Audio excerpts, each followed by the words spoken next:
Hello, hello. Welcome to our show. Today we're going to be talking about the 6'3" profile, and we're really excited to teach you all about it. My name is Moni. I'll be filling in for Moana for a little bit. She'll be joining us later for the games. And here is our wonderful co-host, Danny. Yeah. How you doing, Moni? It's good to Hi. see you. I'm doing great. I'm excited. Look, we're coming Yeah. to the end of our 6'3s, our end of the profile Can, line. can you even believe it? I can't even believe it. I can't wait to hear, every time we start in the beginning, right? The people like backstage as we're going through stuff, they're sort of quiet. They're waiting to see what it's like. And as soon as they start talking, it's been a different story every single time. So I can't wait to see what happens. Most definitely. Hmm. Really excited about this. It's like So wild that me it's and already you, 12 weeks. we're doing the slides. Yeah, we're doing the slides. Yeah. Wow, And look here. at that. Yeah, I know. It's like whole different like change. Well, I mean, it makes sense too, though. It's like the 6'3". It's like a double third line for like the first Yep. chunk of it. So like, of course, there's like unexpected, weird little funny things that pop up. The unexpected. We can count on that. Yeah, So right. this is our house profile, and we're now on the roof. The personality profile is basically out looking out over everything. And this 6 line process, we use the house because the 6 lines fit into the house from the foundation down at the bottom, all the way through the second floor, the first floor, second floor, and up onto the roof. That's why we use the house to do the lines. And on the roof, the 6 line is just looking out over everything. You can always count on that 6 line to go through a 3-part life cycle, 30 years, 20 years, and then around age 50, they really start to flower. And we're going to be talking about that extensively. So this will be interesting. Yeah, most definitely. So for core traits, naturally responsible with a lighthearted approach. They enjoy seeking new experiences. They have high standards paired with a zest for life, and they possess a wisdom with the ability to process events in real time.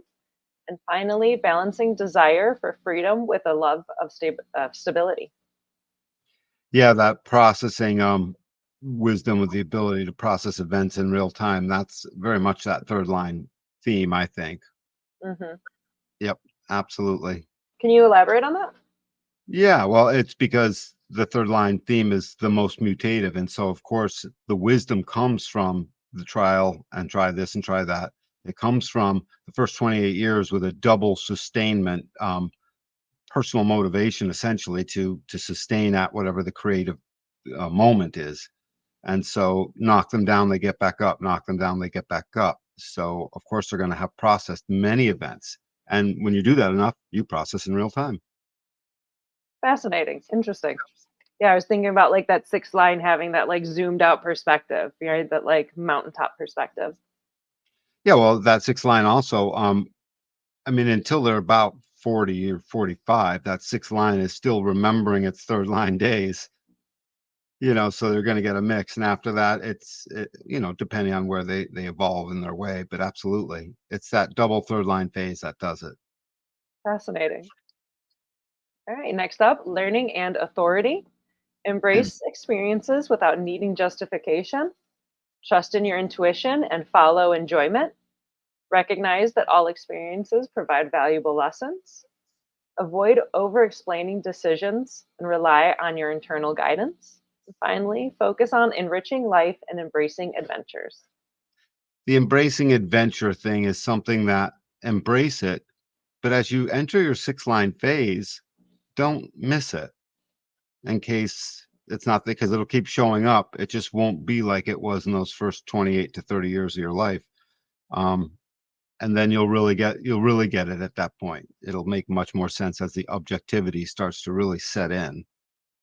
But yeah, oh yeah, they will, let's travel here, or let's go there, or let's try this, especially in the right partnership. And the right partnership, 6 3s are finally understood. Interesting. And that's like especially after like they're off the roof, like after age 50 is what I've like read as well. Well, off the roof after age 28 and a half, but because they have to come down to that middle stage. It's after their first Saturn return that they actually have to come off the roof. And well, no, actually, Where strike they that. go up. They Yeah. go up. Yeah, my bad. Yeah, and then at the 50 they come down. I don't know why I just did that. So as they come down, yeah, no, as they come down, the thing is they're up there, but they're looking down the whole time, and they're wondering what they're glad to not be there essentially, and happy to get back to it sometimes because there's that third line embrace. Let's bump into the ladder that gets us back down, essentially. They're always Yeah. back in. Yeah, I heard the one way I heard it explained is like that the sixth line goes like up on the roof, but then the third line keeps like falling off the roof, and then they like climb Yeah, back up, and then they like fall back down, and then they climb back up. right, right. When the second line, when the 6-2 goes up onto the roof, it's a totally different story. They're perfectly happy up there. I have to pull them down maybe potentially because of that hermit inside, but the third line totally different. And just think about the different environments for us, even the second and the third line. Marketplaces for the second line. So there's just something going on, and the market is there, but the market makes things, not the second line per se, but the third line environment is kitchens, and it's all about synthesis. Hmm. So if you're burning stuff up in the kitchen and doing this and making that and so forth, you constantly got to go off the roof to get supplies. You're always making something, and so you'll need someone, and that's why I brought up about in partnership. That's cool. I Yep. love that description. Mhm. All right, next up, challenges and empowerment. Resist pressure to explain every decision or action. Avoid self judgment for a naturally experimental nature. Balance adventurous and responsible aspects of self. Be cautious of mundane tasks. Create personal excitement. And then maintain optimism and trust in personal growth. So it's the maintaining of optimism and finding the trust, the right places to trust, because the optimism is hard to maintain if your trust isn't deposited in the right places. Ooh. Right? And so the optimism, but then the third line's pessimism is like the tasting of wines, with a cracker in between. You're always tasting the next taste, the next taste. The pessimism is there to do that as long as one isn't embroiled in it as a way of life. If a 6-3 finds that they're just pessimistic about this and that for too long, they need to check that. That's who they're not. But maintaining that optimism, that trust becomes the most personal thing and the most important thing. Don't lose the optimism, and it's not really a choice. They really don't lose the optimism. But what can happen is if it just seems too dark, it almost seems like the brass rings you could never reach, but Mm, it's still there taunting you. And so that's a possibility. I mean, and all kinds of ways of expression will come out, but I like maintaining that optimism. Just recognize that you're always going to find a way to be optimistic about something, about something. Yep. fascinating. I love it. Yep. Conclusion. Conclusion. All right. Embrace both the seeker and the sage within. Recognize and honor the need for both freedom and stability. Thrive with supportive relationships that respect your need for exploration. Live life to the fullest, balancing responsibility and adventure. And finally, serve as a role model by demonstrating a full and authentic life. So that role model, have you witnessed people get a little confused about what that means? Oh, yeah, because, yeah, definitely, please. Yeah, well, I mean, I'm just saying, we bring it up, and it's not a preconceived notion. The role model is the 6-line profile, whether it be in the personality or unconscious, that recognizes they're okay as themselves. Others see that. That becomes what they're modeling. They're modeling the comfort that shows up after years of optimism finally starts to pay off, and they're comfortable in their own skin. And they're the living embodiment of what their design is essentially, and their type and their authority and their all the cool stuff about what's in them. So that role model is just wicked important. But I also like this embrace both the seeker and the sage, because the role model is the sage, and it's the personality. It's the personality becomes the outer authority. It's the personality that's doing all the talking when the body's chemistry and its design releases the energy to say something, right? Releases your truth. So that outer authority basically is the personality, or at least the personality is a big part of that. So the sage is going to come out of their words unless they try. The sage is going to come out and of how it is they are and the wisdom that they have from all the stuff that the seeker keeps bumping into. This is like a masterful combination. Not a lot of them in the world, but think about it. It means that the 6 line role model, as they become themselves, they embody, I am still a seeker. So, master novice, Mm, teacher, leader, follower. If we go back and forth between the 6 different motivations, you can pile them all into here in the seeker and the sage.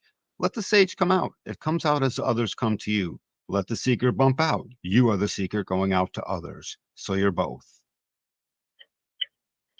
fascinating. That was like really good, Danny. Well, thank you, Moni.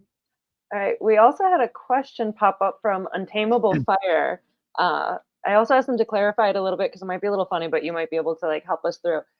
They're right. When it comes to the age ranges, what if the person didn't know about human design and was stuck in the matrix of conditioning and other people's expectations? So I think maybe like during that, like, oh, you didn't know when you're in your third line phase, and then you're going up on the roof because you're just like caught in the conditioning. So maybe you can Well, help. it's actually a perfectly reasonable question. Luckily, the answer is really easy because we are helpless. We are helpless and incompetent as it relates to we're helpless, but to be what the design demands. Stuck in the conditioned world, you're still gonna at age 20, between 28 and 30, you're gonna notice a big fat change.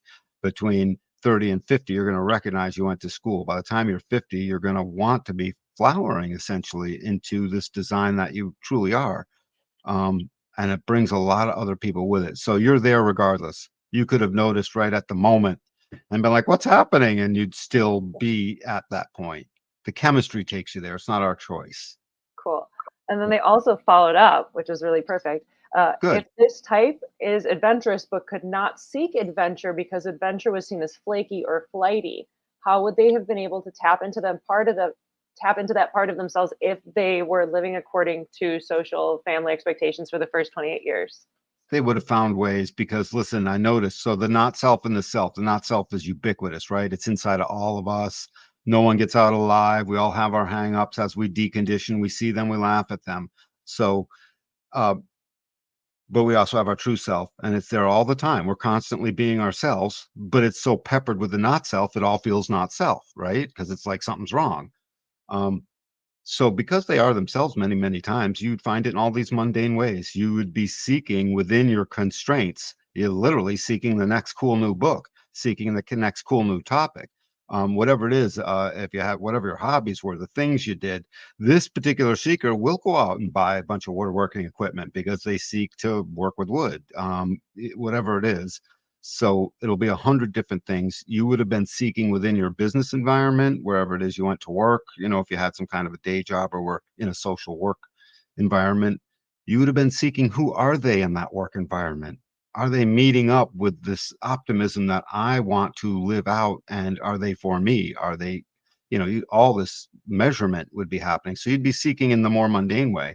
You don't have to worry that you didn't run off to Mount wherever and jump off planes in Hawaii yet. Run, go do that. Start 1, 2, 3, go. It's and just recognize that you should call in and let me read for you because this question indicates you're in the middle of a soup. So now that I think Right? of it, yeah, the rightness. It's not my fault. It's not my fault. I love you, Daddy. Thank you, Daddy. Thank Yep. you, Untamable Fire. That was fantastic. Yeah. Thanks, I, Untamable. Thanks for asking. Call in. Call it in. I always love that we could just like put something in front of Danny and you're like, go, and he'll just like say great things. I never know how to answer up front, and it's not until it starts happening and suddenly it all comes out. It's really good. Oh, yeah. Cool. Thank you so much, Danny. We're going to tag you out and then we'll bring you Oh, back for the questions, right? you bet. I'll be here. Good luck, Moni. Thanks. Cool. All right.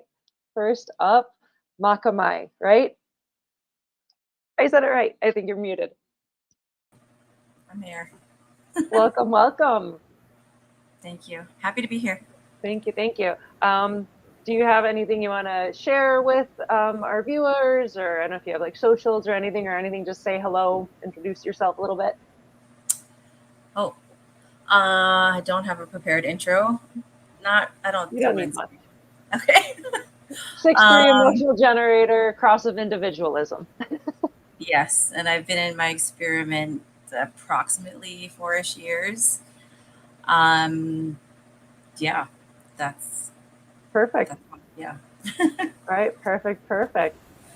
Next up, Michelle Angel, you're a reflector. Welcome. Hi. Feel free to introduce yourself. I'm Michelle Angel Cook, and again, I've been in the experiment for approximately 4 years, and just enjoying it. You can find me on social at Michelle Angel Cook or yeah, on Instagram or Facebook, either one.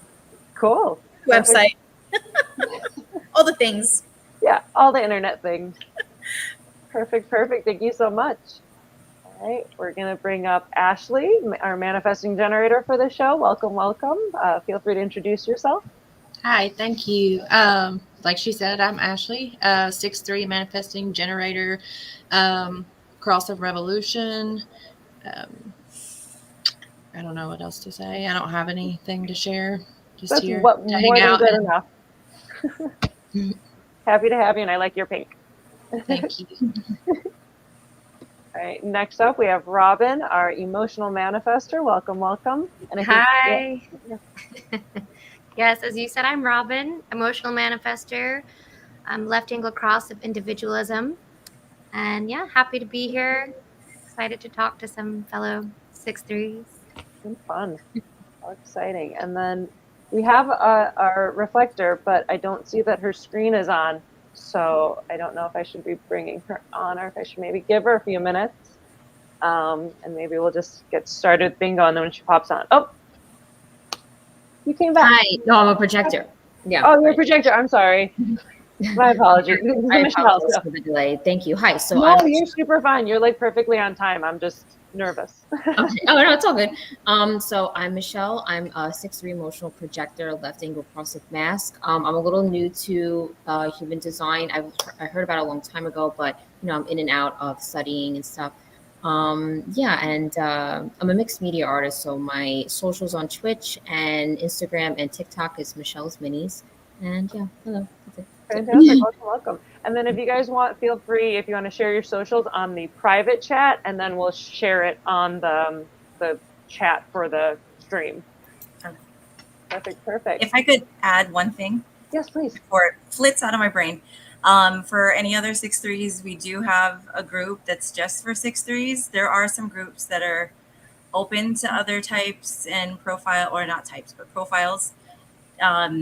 So we do have a group on Facebook called All Things 6'3. So if you're a 6'3 watching, you want to just be around other 6'3s, potentially on your cross, because we sort of are starting to organize ourselves by cross to confer. You can look us up. That's perfect. Thank you for mentioning that. Like, I love like very specific like Facebook groups, because it's neat to just like get all nichey with your type.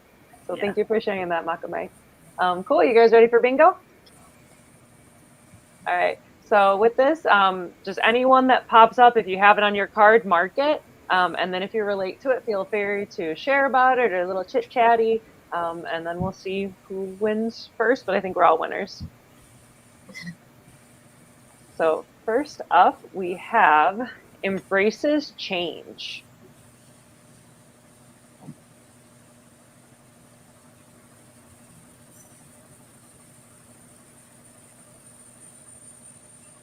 After that, mark it.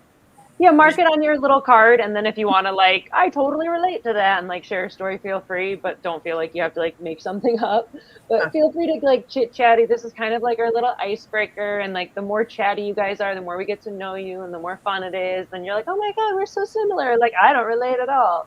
So feel free to be like, chatty about it. Otherwise, I'll just kind of go through them awkwardly, which is also, an option. I've definitely done that with a couple people. I was like, okay, we're just knocking through. So after that, we have Seeks New Adventures.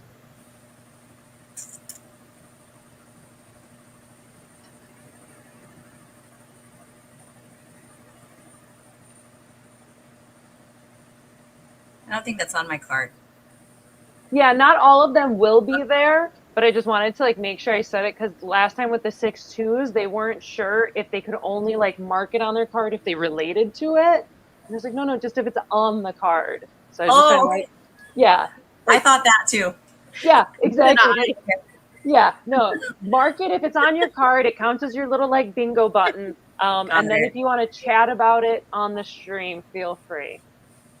Okay. Yeah, it always takes a little second to be like, what the hell are we doing here? And then once you guys figure it out, that it's fun. Over here, like, do I seek new adventure? I mean, Sometimes maybe if it's fun. Next up, balances fun with wisdom.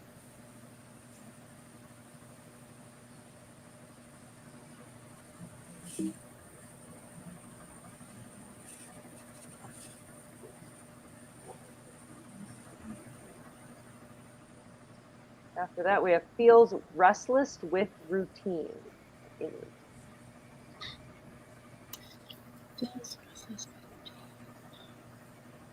Well, I relate to that. Yeah, I was about to say, I was like, oh my hard. God, all day. But if I don't have it, I'm not really functional. Oh, that's funny. So Real you need the 22. you need the routine, but you get like annoyed with it. Very. Yes. like a love-hate. Yes. That's funny. After that, we have learns through trial and error.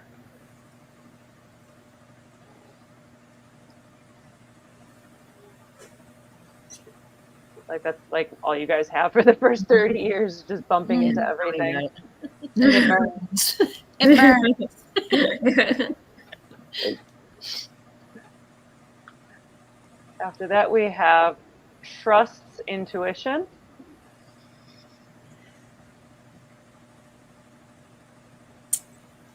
I'll say a little something on that. Yeah, please.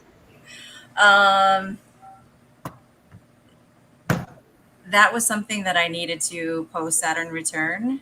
That's something I had to like rebuild, or even in conceive of the fact that I have intuition that I can trust, because what all that first phase was like, just fucking around and finding out.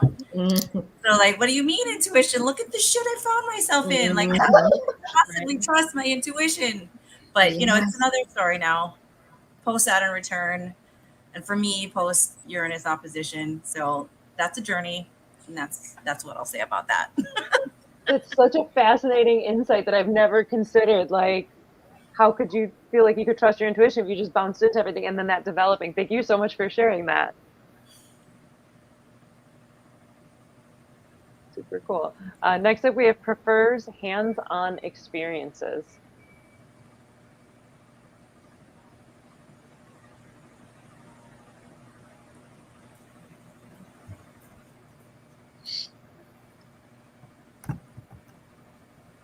After that, we have adapts quickly to new situations.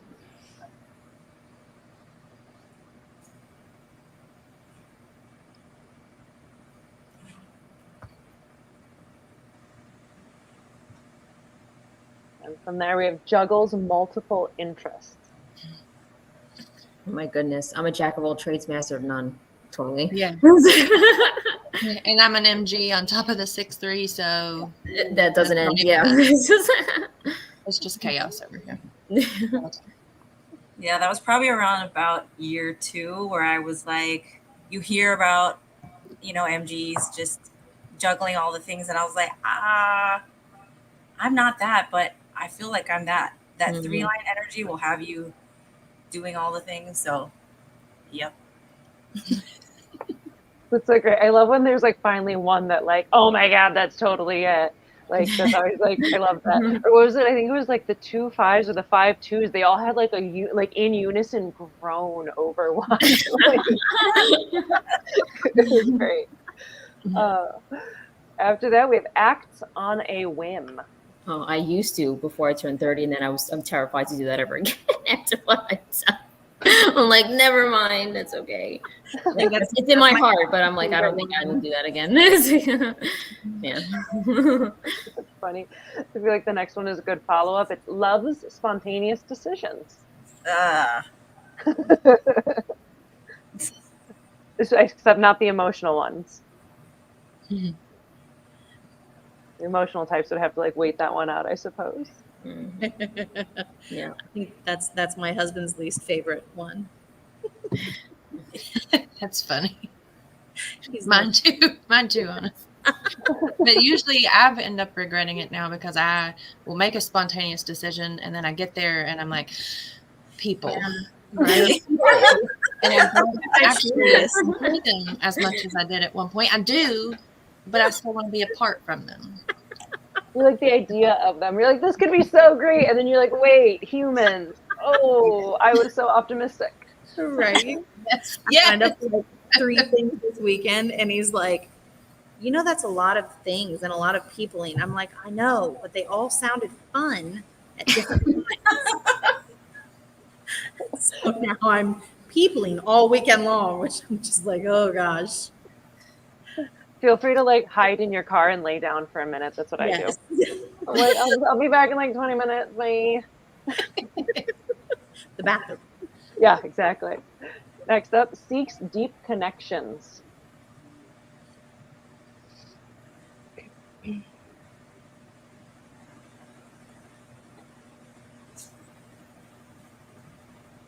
So I have the 59-6, so that makes like a lot of sense for me. But for my fellow 6-3s, is that like a thing for y'all? I'm actually, yeah, I think I have like no social skills other than just deep topics. I'm that person. And it's like debilitating because I become antisocial because I'm like, they're going to not want to talk about esoteric teachings from Christ when I was like they're not going to, like, I think about like all these things. I'm like, I don't know how to talk to people. And they're like, oh, wow, it's a heat advisory. And I'm like, yes. And then I look at them and I'm like, I don't know how to say, like, what do I do? So it's like, but yes, that's funny. But then in all seriousness, it's kind of like, well, I want to get a deep connection, but I have to get through the surface phase when you first meet someone. So I deeply desire it. And I have a gate 59, but I don't have 6, but that's still intimacy and stuff like that. So that is my jam. I really enjoy it. But yeah, it's getting through that part of like, I really want to connect to this person, but it's like, I have to get through the dumb phase. Well, I think it's dumb. It's not, but like, it's like that normal phase. So yeah. Like, I'll talk about esoteric teachings of Christ with you. Yeah. Projector. There you go. You got friends now for this. I love meeting new people and just being like, what's your deepest fear? Yeah. Let's just dive right on it. Just going right through nap time. Right in. Next up, we have craves freedom. Yes. Always. I will take freedom always, and then I will burn myself to the ground in the process. Oh, especially like the third line. I'm a 3-5, so I can relate a bit to that of just like that, like I gotta go, like that, like need to like break the bond and just like get away, and like hopefully not ruin it forever, but maybe. Right, maybe. Next up, I feel like this is very fitting. Enjoys lively discussions. About deep things, not the surface. Yeah, right. Yes. 100%. I love the passion in that. Yeah.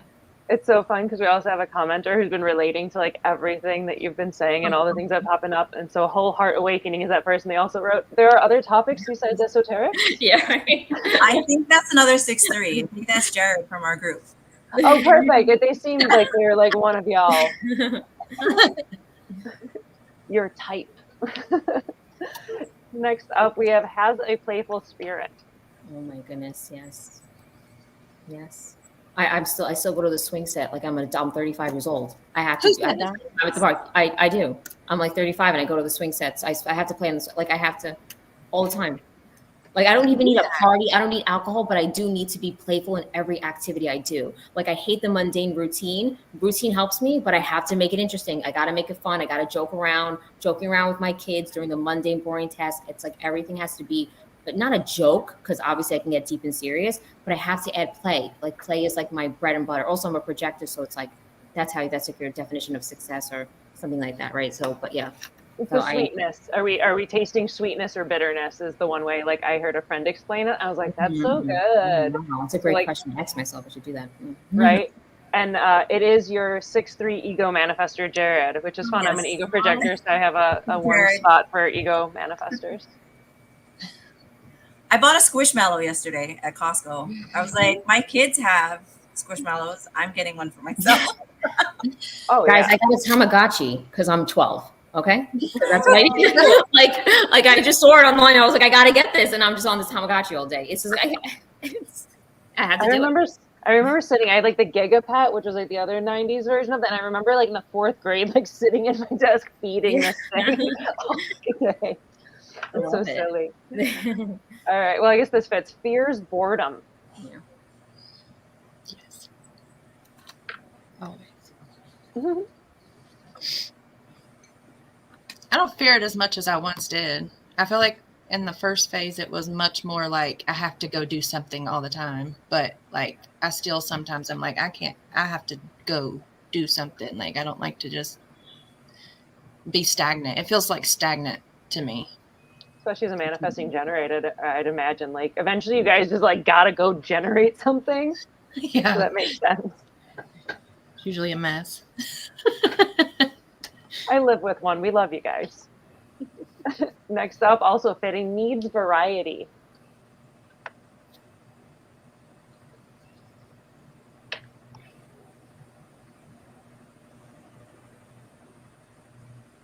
From there, we have feels called to explore.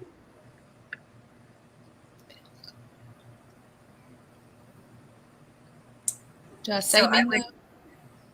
Yeah, go ahead. No, you're fine. I just didn't know if when we get bingo, if we say bingo. Yeah. Or if we don't. No, say bingo. I mean, we'll keep going otherwise. So it's like you're welcome to not say it if you're just like having a blast. But Well, now I eventually- want to hear what Macamaya was going to say. Oh, I was just gonna say that as a 6'3", the fact that our roof phase has essentially like an asterisk next to it because like we're up there, but I feel like there's a, what do you call it? Like a trampoline That's down there. true, We right? jump, we bounce up. But I think the one that really hit for me was when someone said it's like having a ladder strapped to your back. And you'll be up there and your 6 personalities like, I'm fine up here. It's fine. We're chill. We're cooling. Like, and your body, you're just so unconscious of it, just like unfurls that ladder and you're pulled back. And so it really be like that. Like, That's so a great description. forced to explore sometimes it feels like. Well, that makes sense. Yeah, like I find like I don't have like the 6th line obviously, but with the 3rd line, it's just like the way I interact with the world is by like tripping into it. Like a toddler explores the world with their mouth. Like a 3rd line is just like tripping into like every single thing. You're like, that's where that is. I had to fall into it. Or like a sideshow Bob, like when he's like running into the rake, is how I feel a lot of the time. Is just like I will find every way not to go till I find the right path. Wow. Oh. That's it. Yeah. So you guys got bingo, or are you like, no, I want to keep playing? Ashley does. We What can up, keep Tigger? playing. Like, We got more questions for you guys. Don't you worry. Like, we're going to get deep. This was just like the icebreaker. So congratulations, Ashley. You're the official winner. But like I said, I think we're all winners. Now, Danny is going to be called back here, but I don't see him on the screen for a little bit. So I guess we could just keep going with bingo until I see Danny pop back up. Balances optimism and realism. I feel like I'm overly optimistic sometimes. And my husband is like always trying to buffer. And I'm just like trying to pull him up off his foundation. Come with me. No, we have to actually live and do like real people things and like do stuff. Right. Perfect. Like find a little bit of 6-3 bingo info, and then I'll bring Danny back up. Hi, Danny. Welcome. Hey guys, can't wait. We're going to do some questions. That was really interesting. Yep, Right. I missed who finally got bingo. Was it the reflector again? No, it's Ashley, the manifesting generator. Oh, go figure. We'll take a count, but I think at the end, Michelle Angel, I think at the end of the day, I think more than half were the reflectors that got bingo first. I mean, look, I had it, but she said it first. So See? You literally reflected the bingo. See what I mean? It's a thing. There's a thing. I don't know what to call it. That's funny. If you watch the whole series, No. it's a lot. But if you watch the whole thing, every group has it. There's a thing. Weird. There's something, I don't know what to call it, but Huh. Yeah, it's like we've said that like every episode that we've done like reflects like the energy of that profile type. Like, so I feel like even this like 6-3, there's like this last minute like falling off and bumbling off of things of like, I don't know, we'll figure it out. So it's fun to have. they could have cared less what they did or didn't figure out. Yeah. They could have cared. That part of them could have cared less. They're like, I'm democratic about that. You win some, you lose some. You know, it's like, yeah. All right, That's perfect. funny. You guys ready for questions? Yeah, we want to get you thinking. So let's do some questions, Moni. All right. So I'm going to pop off the screen and I'll pop on the questions. Yep, questions are coming up. So hang on, I'm gonna full screen here. So experience-wise, many of these are going to be experience-wise, but this consciousness that you have. So how have you guys experienced the fact that this juxtaposition of consciousness between the aloof 6-line seeking, and it is seeking perfection? I don't know how you guys feel about that, because we're taught not to seek perfection, sort of, but I'm pretty sure in every one of you guys' 6-line profile is trying to seek perfection. But so have you experienced that, seeking that, with this unconscious restlessness that's materially oriented, it's always cooking up something. Third line's always cooking up something. You can't help it, but it's unconscious, so it comes as a surprise to you. And the question is, you got this optimism thing on one end, and it's in your conscious personality, and you're aware of it, and you're aloof from it. And then there's this other aspect that's constantly dragging you back into the mixing bowl. How's that been for you? That's the question. I'd love to hear from Robin. All right. So I guess in my early years, I didn't really think anything of that bumping into things. It just seemed like that's what I thought everybody was totally doing that. And I had this thing, just thinking about it from my experience of other people's perception of me when I was younger, was there were people who saw me and thought, oh, you're an old soul, you're wise beyond your years, that kind of thing. And then there were these people who, usually more my age, that I couldn't figure out why they thought I was like this chaotic mess. And to encapsulate that, just like a basic anecdote, is I remember in chemistry class, we were doing some type of, I don't know, potion making. And I was like, all right, so we're just going to mix these things. And the girl I was partnered was like, no, don't touch it. Like and she wouldn't let me do any of the mixing. And I was like, what does she think is going to happen? I'm going to blow up the chemistry lab. But I think she did. I really think she thought that. So it took me a while to kind of recognize that people saw me that way. And I did like bumping into things physically though. And I was fine. I was fine with that. Like if there's a unicycle nearby, I'm going to ride it. It's totally cool. But you know, as I started entering into that roof phase, my experience of those two things juxtaposing became really confusing, because everything that I've done through this trial and error phase, experimenting and building lots of different relationships and thinking, oh, I'm getting somewhere, and even like my self-image and my foundations, everything sort of crumbled away. And I recognized that was happening. And I actually ended up I wrote this in a journal that as I like left everything kind of behind and started anew, that I wanted to know myself better. And I wanted to see myself as my base and my foundation, because I couldn't seek that outside of myself anymore. And, you know, still now there are times when I wonder if I'm just kind of, am I on the roof? I don't really necessarily trust that space. And I do keep getting kind of pulled back in and wanting to be aloof a lot of the time, and somehow life kind of has a way of just sucking you back down there. But so, you know, it's fine. It is what it is. I mean, I no love that. major complaints here.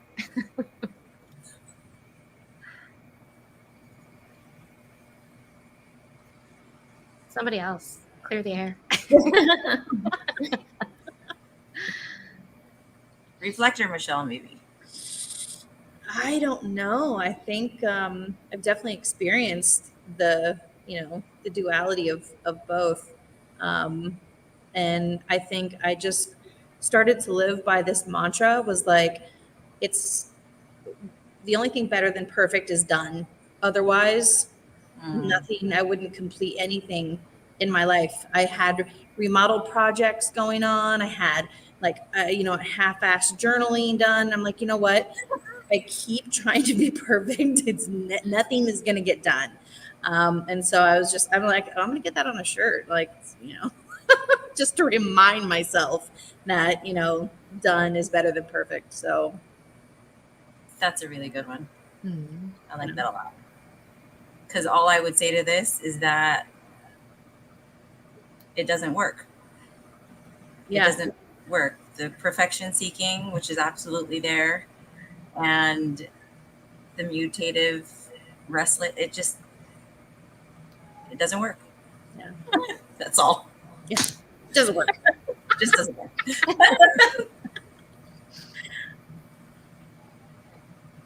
I don't think I realized until I read the question, like, and I've been studying it and like figuring it out and like putting pieces together, but until that specific question was posed to me, I don't think it occurred to me why I could never find like satisfaction in like my career.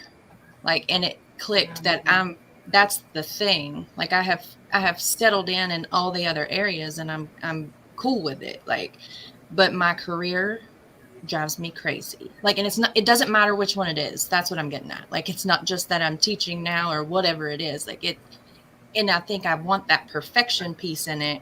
And then when it's not there, I start to get really frustrated and fixated on, well, it should be XYZ, and then it's not.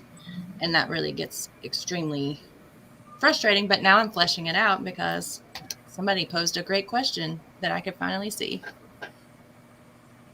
Yeah. And I think I'd say too that question relative to the roof phase is that being up there on the roof and, like Robin said, not trusting that space, but being there nonetheless, enjoying it in some ways, being removed and not all in it.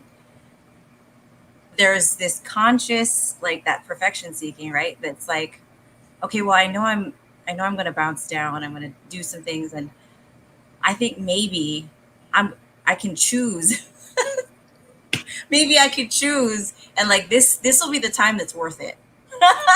Which is like, oh my God, yeah. so foolish. Like, I can laugh at that now. But that was what the beginning, or well, I mean, it's certainly once I entered my experiment, understood this roof, like I really was like, oh, yeah, it'll be worth it this time. It wasn't. See, like for me, like I don't have that optimism streak too much anymore. So like when it would be the 17th time I tried something, I would be like, oh my God. Like I had a reaction like that, as opposed to like, embracing my naivete that I had the first 28, 30 years. I had that. And then once I got a little older, I became more rigid and definitely not trusting of the roof phase, because in the first 30 years, it was like, I had a lot of jobs, not because I couldn't like keep one. I didn't want to keep one because I needed to do so many things. And I was like, nah, this doesn't feel right. And I just would do that constantly. And I mean, like literally it took me like 10 years to get my bachelor's degree. Like, it was just like, it was crazy because of like, oh, I had a kid, then I got sick, but I had to try this. And then, then I went to this school. And then I was like, come on. Like it is, but I just didn't have that in me. I wasn't even judging myself for it. I was like, oh, whatever. So I was super experimenty. And then the roof phase came and I did not have a good, I did not accept my roof phase. I still don't. And I'm 5 years, right? I'm 35, I'm gonna be 36. So I'm not accepting of it. And I have to do like work on myself to go like, it is okay to be at this phase of my life. Cause I'm like, what am I, 80 years old? I get like dramatic. I'm like, I can't do this. I need to do this. I need to like, and it's like, no, it's not, not your time right now. And I'm like, so I didn't react so mature. I had to like, I still have a lot of energy and I want to be involved in things. And I can tell in my life, it's like I'm invisible. Like all the things that used to be like, it's like all of a sudden I don't like exist. And that's, I'm being dramatic, but I hope you understand what I'm saying when I mean that. It's like, I can tell that it's just, okay, this is great. This is fun to see people nodding because I feel like if I tell somebody this, they're thinking like, oh, you're being dramatic. I'm like, no, I feel the difference.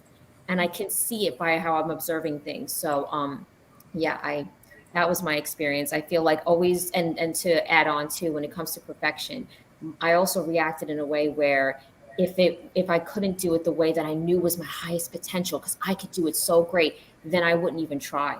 So sometimes I would either try, and if I didn't take many failures for me to go like, oh, like defeatist, attitude, or then I would just be like, I'm not going to do it. So that's what I regret for the first 30 years. It's like I should have had a little more grit, and probably due to my environment, how I was raised and stuff like that, I didn't. But yeah, so that was my experience. Quick piggyback question. I do wonder for you, Michelle, as a projector, like how much of that had to do with the bitterness, like where you said, that experiencing that, like how much that colored what you had to see. When I discovered human design and it said bitterness was like, I was like, oh yeah. I was like, yes. So I knew that was totally something. I'm like, we need to nail on that. That's the problem. So yeah, I 100%, the bitterness put in more pessimism when my heart was more optimistic. So yeah, I definitely I was thankful to learn human design to go like, hey, that's a mirror. Like, wake up, you're doing this. So yeah. Thank you for that. Well, that's awesome. I wrote down some notes, guys. Makame, crosses in your group, if that's what you were saying, your guys were splitting up between crosses, please give me a holler. Let's keynote some crosses, because there's a particular way that to go about like fully embracing the keynoting of the cross, and they're amazing. And Robin, so you were always going to be that way. If you're on the cross of individualism, you're too unique for everybody. You would have never noticed what other people were thinking. It would have always seemed like, of course they're thinking what I'm thinking. Individualism doesn't have a lens as easy by which to recognize what the other is saying, even though your 6'2", 6'3" profile is transpersonal, guaranteed to see what the other's saying. So you'd have been seeing the surface of everything, going, of course it's like me, and the depth underneath would have always been unrevealed until you were up close. I just find that wicked interesting. Ashley, this whole, what was it, careers. So they're all not self. There's two, okay, maybe, or three in the world that aren't, and they're that guy or that gal that loves their job. So most of the rest of us aren't that. Even I don't really like my job, and I'm been awake for a long time, and I got to get out, obviously. The trick is to just keep bouncing until you find the right people. That's what's always going to be your thing, because it's the people that fuel the 6 lines ascent into knowing the rest of where they're supposed to go. It's an inward and outward process. And let's see, what was this perfectionism? Oh yeah, that's right, perfectionism and the yeah. It's funny. Michelle Angel, their whole perfectionism thing, it would never fully work. Your perfectionism is in recognizing you constantly stop one thing and move into the next. You're the shapeshifter. You're always changing. So why should you stay with anything? Yeah. Whenever I book a call with a reflector, if I don't get like right on it, 2 days later, they're like gone. The generators are like, I meant to get back to you, and they're giving me all kinds of reasons, and then I'm giving them reasons, and we're talking, but not the reflectors are gone. They're just, and you probably know the sensation, so you just allow that. And Michelle, this whole naive way that you were saying that you were when you were in those first, like you were just didn't even, that was actually your correct self, and if you call in and we do certain reading, you'll see the bitterness just becomes this beautiful signpost. It's amazing. It's a signpost that the more the people that love you get to know you, the more it just becomes funny because it's like tells us everything.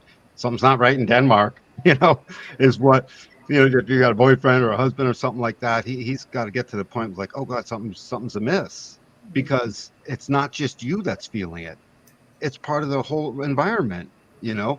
Kitchens, just think kitchens again. Something's not mixed up right.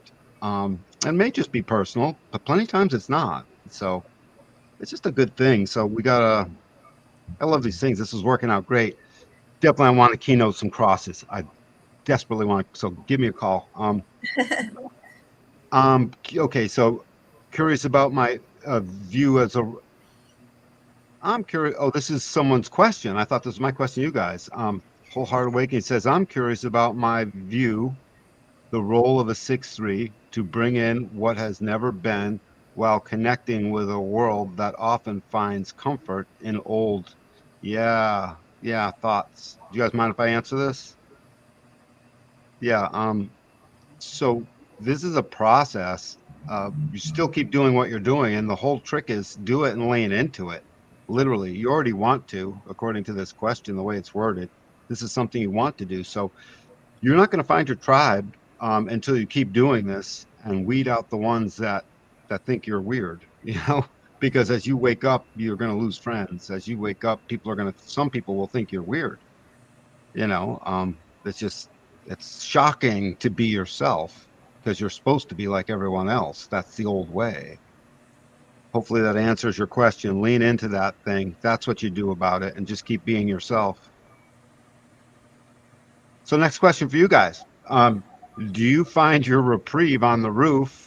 Each one of you been in there a different amount of time, but your reprieve on the roof, do you guys find that this reprieve on the roof, that your unconscious third line keeps pulling you to engage again and again and in different ways in this sort of experiential process? It's always trial and error, as we know. It's a feeling of, in the note here, it's a feeling of this is not quite it. There may still be something else. There may be something more. There's the optimism for you. Up and down it'll go. Do you guys experience this a lot? Being pulled back down, up you go, being pulled back down, up you go. And it sort of as it dovetails on the last question. And what is this? Being aloof between, between the sympathy and then the empathy for yourself. But it's really about being pulled back down all the time. Is this third line like a fishing hook constantly pulling you guys back down? That's the question. Do you feel like you're constantly being pulled down from your aloof place where you'd prefer to just be more observant and be more the observer, not exclusively, but more so, and then you get pulled out of that role? Does that happen to you guys? I think we touched on that in the last question, but I'm sure there's more that can be said here.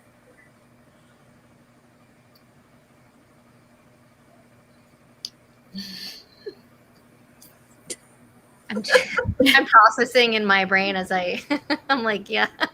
Yeah, maybe leave the question up. Do you find in your reprieve?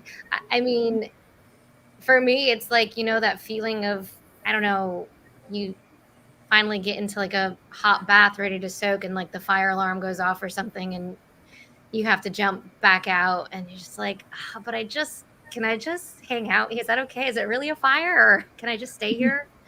It's a great way to describe it. I was like fully ready to be retired in life as I approached my very early 30s. And, life had other plans. It just, just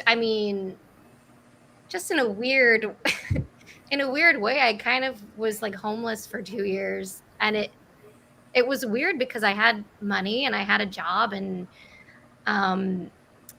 I just didn't have a house. Like I didn't have anywhere to live. And I couldn't get anywhere. It was a weird time in the world. This was 2020. So, shit went haywire. And, I had a baby and my husband and I just wanted to like hang out in bed kind of thing. And no, I had to go around like house hunting for 2 years and trying to find somewhere to live. And part of me was so damn relaxed and like, this is fine. Like I'll live in a hotel for a while. Then I kind of hopped around. And what was interesting about the period of time was that I ended up kind of couch surfing with various family members. And I had lived away for, I went to boarding school for high school, and then I moved abroad for 10 years. And then I came back and moved in a different city for like 5 years. And then I found myself like kind of reconnecting to old places and people, that I had kind of left behind a long time ago. And I always feel like these kind of pulls back in are sort of awakening old things, like kind of pushing that transformation, like new experiences, but also just checking on these old bonds that were sort of broken and left behind, and maybe seeing how the dynamic has shifted and helping me find old wounds to heal, and kind of forcing that my personal mutation in those spaces.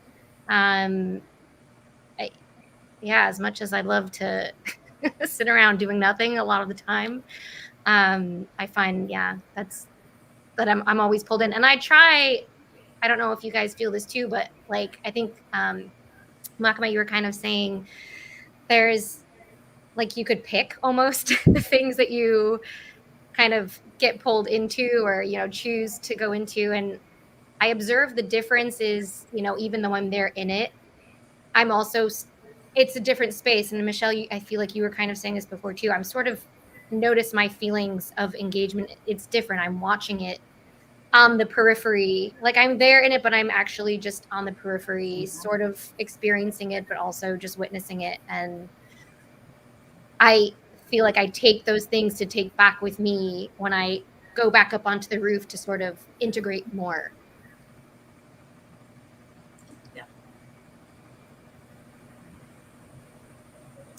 Well, I could add on. So what put me on the roof was a situation where I had a baby at 29. I became a single parent quickly. And I also was living out of bags for like 2 years at a point in a hotel, couch surfing on a girlfriend's house, in her house, and all this stuff like that. So I went through that, and I was I'm going to be transparent, bitter about it. And so I did not react to it well. And I see that, like, I was okay with that, even though it was like, I wasn't ready to be on the roof. I didn't know, because, I thought I could still be active when I had a kid. Yeah, but it's like, no, it was my first kid. You got to really, like, settle down, put those roots down. So I was doing that, but also not from being homeless and like all that stuff. So I was bitter about it, and I was starting to realize that, like, okay, everything has changed. And even though, like, I have everything I need now, everything is so okay, it's great. But it's like I still feel that roofness. So I'm like, okay, I'm this is it. Like, and as I've done, studying human design stuff, I'm like, oh, this is what it is. So when I found out that it changed at 50, I was like, oh my God, I have to figure out how to freaking adjust, because I need to still be like, I have that pull. Like, no, this can't be it. I have to. So I naturally, whether it's throughout external or internal, I do feel a need to keep going off the roof, because it's like, what is life if I'm going to just stay here like this? I can't stay here like this. So, yeah, that was just a thought that just came to my head. So I figured I'd add in. So.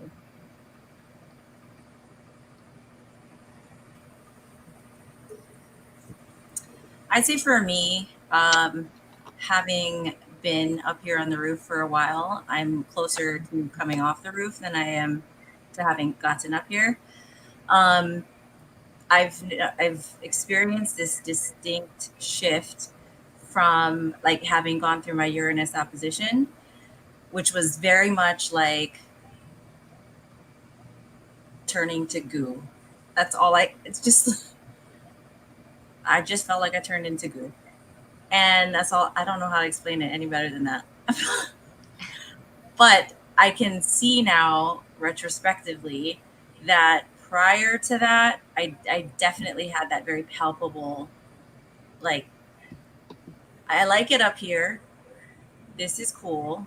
But also, like I said earlier, like, oh, I could bounce down and do this thing and that thing, and it's going to be worth it now this time. Like, I had all of that going on. And now post Uranus opposition, I don't know how much it has to do with that, but that's just like the marker that I can point at. I'm far more settled here on the roof. I feel, and I think it's too, it's crossing that mark into about that 4-year mark where you're observing more rather than trying to mentally manipulate the concepts of human design. That I can lean on strategy and authority. Like, and I can know that for me, I have the gate 29 and it always wants to say yes. So I did that. Like, it's a sacral gate, right? And that's an Achilles heel for me. So, cause I was doing all of this, just say yes, sure. And I really felt great about it, but like, there was no checking, no authority. Like, there was no, it was not very informed. So now it's like, I can be picky. I can stay up here. I can really choose and not feel like I'm being, like I'm going to break my neck falling off of this roof to go do the thing. So just to share that, which is pretty particular to me, but yeah.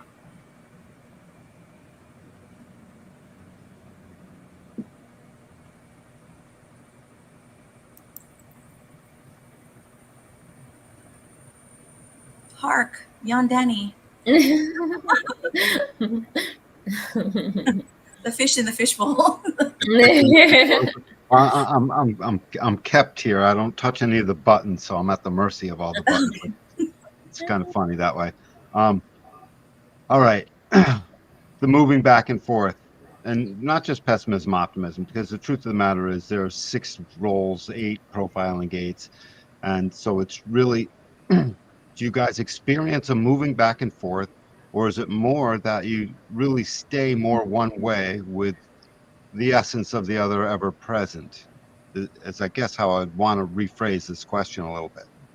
And it's the moving back and forth between anything.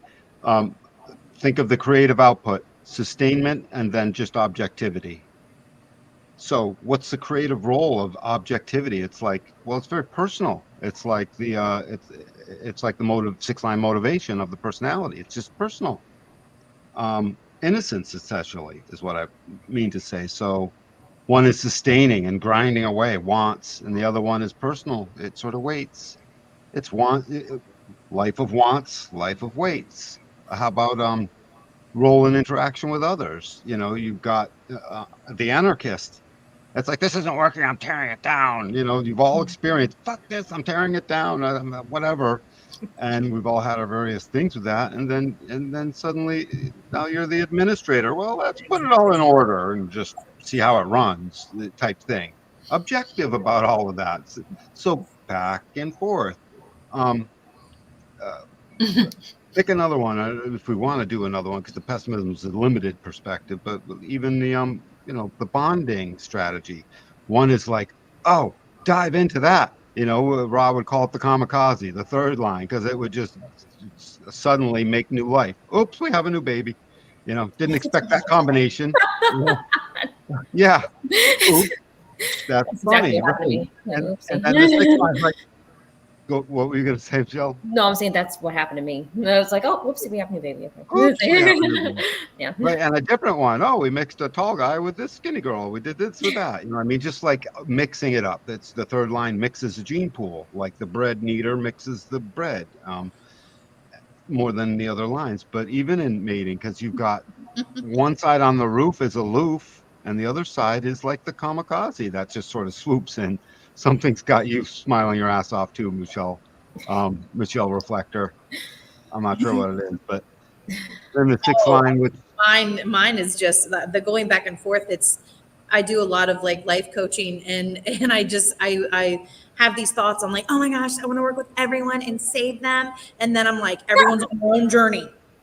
Right, everyone's on their. There's the 6th line. Everyone's on their own journey. Yes, that's what.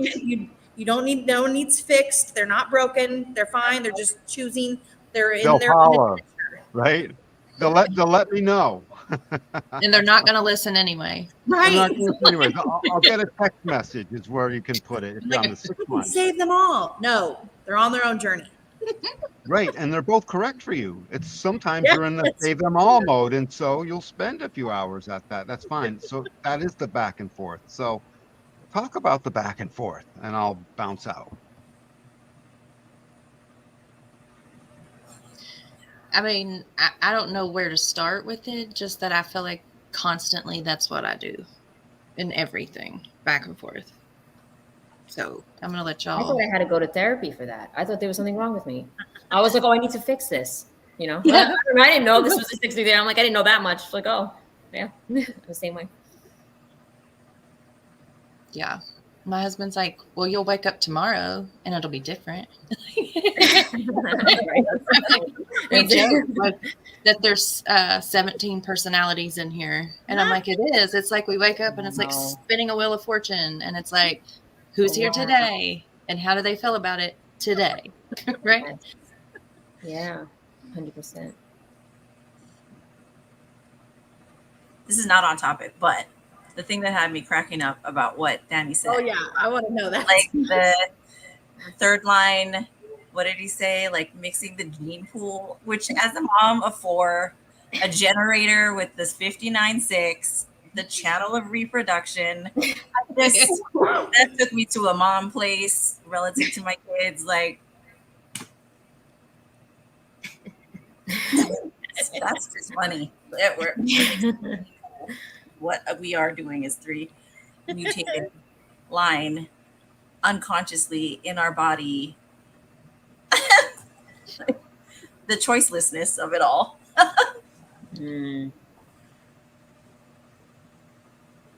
So related, but not related.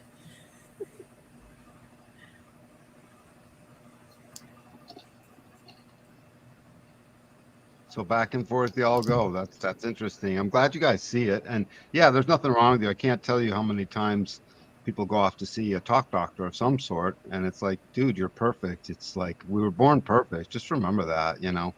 It's there waiting, and it's inside the kid that's inside of us all the time. That's what I find. And by the way, Nakame, I have 6 in the 6 line. I have a 6 gate in the 6 line. Oh, so the 6 is on both sides? No, the 6.6. Were you talking about gate 6? Yeah, I have gate 6.6. Yeah. So it's, and you have 59.6 as well. Yeah. So, and both of you guys, and you too, Robin, that cross of individualism, that's got that 55 in there, the cross of spirit, and it's wicked akin. I'm a vessel of love, and that's part of the one. We have the 39, not the 55 in our cross. It's on the other side. Yeah. That's right. And the struggle that came with that. That's right. Yeah. This individualism, again, it's just so uniquely individual. I've always enjoyed this cross anyways. I love keynoting the crosses when we can.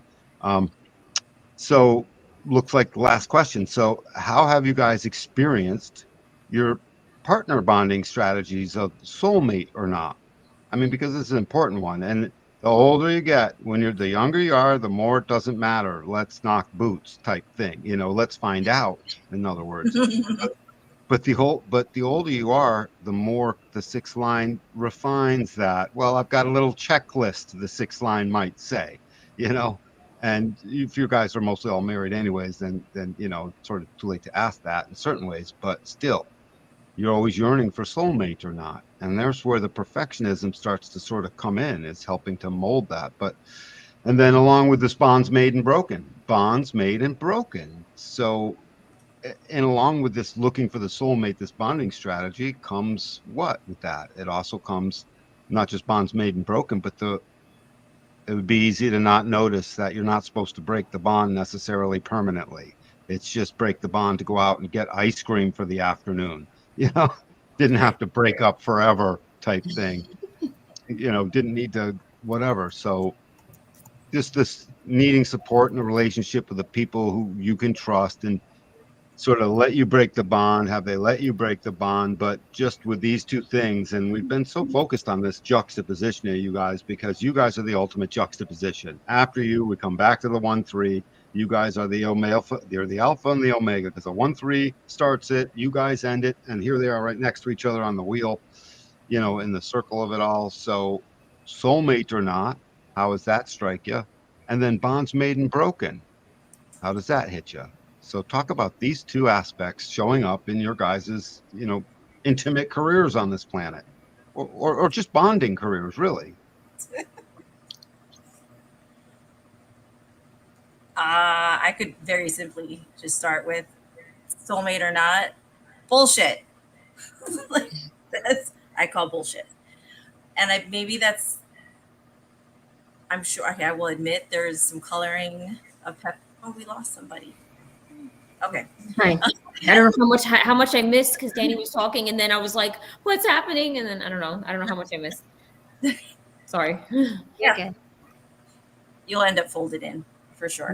Yeah.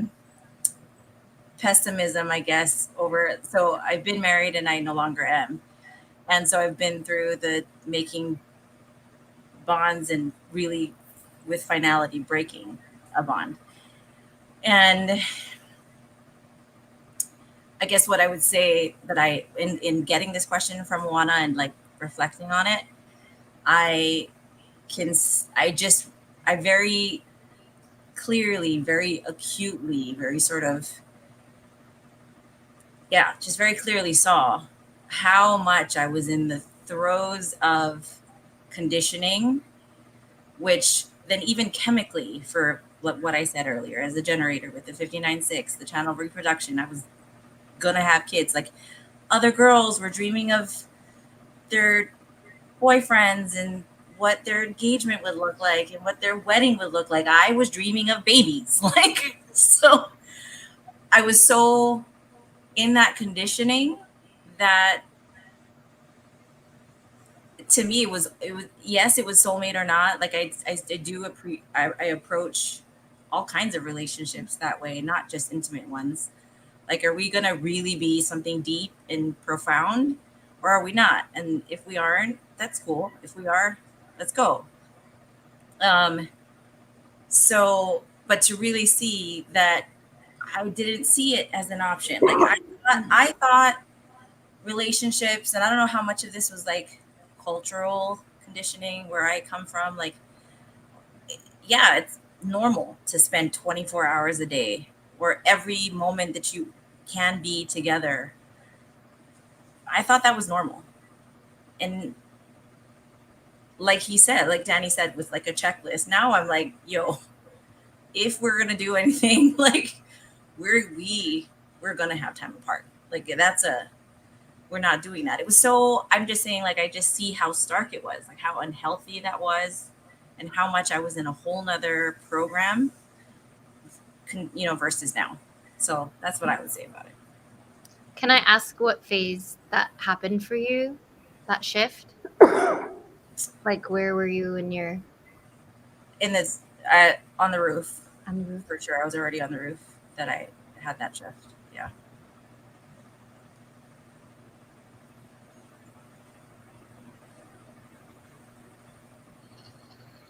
I don't know. I feel like with my relationships thus far, people have either stuck or they haven't. And there's only probably a few people that I consciously sort of kind of cut out for energetic reasons, sort of recognizing a bad dynamic or kind of need for control or something like that, where I just was like, yeah, I'm just gonna block that off. But for the most part, my relationships have sort of drifted away or never really had a strong actual bonding. So, superficial. Oh, we were friends, but of convenience kind of thing. Like we went to the same place all the time, right? So I didn't have many people that I actually really stuck to. And I also tended to have a sense when I did encounter people of like, we were instantly deep without even saying anything. Those are the people that sort of like stuck with me. And they're the people that, I could not speak to for 6 months and then hop into their chat and it's like we never kind of left each other space, sort of thing. And then, there's other people that just I knew for years and we were really close and they sort of fell by the wayside, but it wasn't like just happened. It wasn't like a conscious thing. And for me, I will say, just I don't know how time passes, but I don't feel like we ever parted ways. Like if they were to touch base with me, I would be like, oh my God, my best friend, like, how are you? And they'd be like, it's been 25 years. And I'd be like, well, I've been like, in my mind, you're like here with me the whole time. So yeah, as much as that changes things, I don't know. I just, maybe it's that constant moving and things shifting that I imagine people in the same space. I don't know.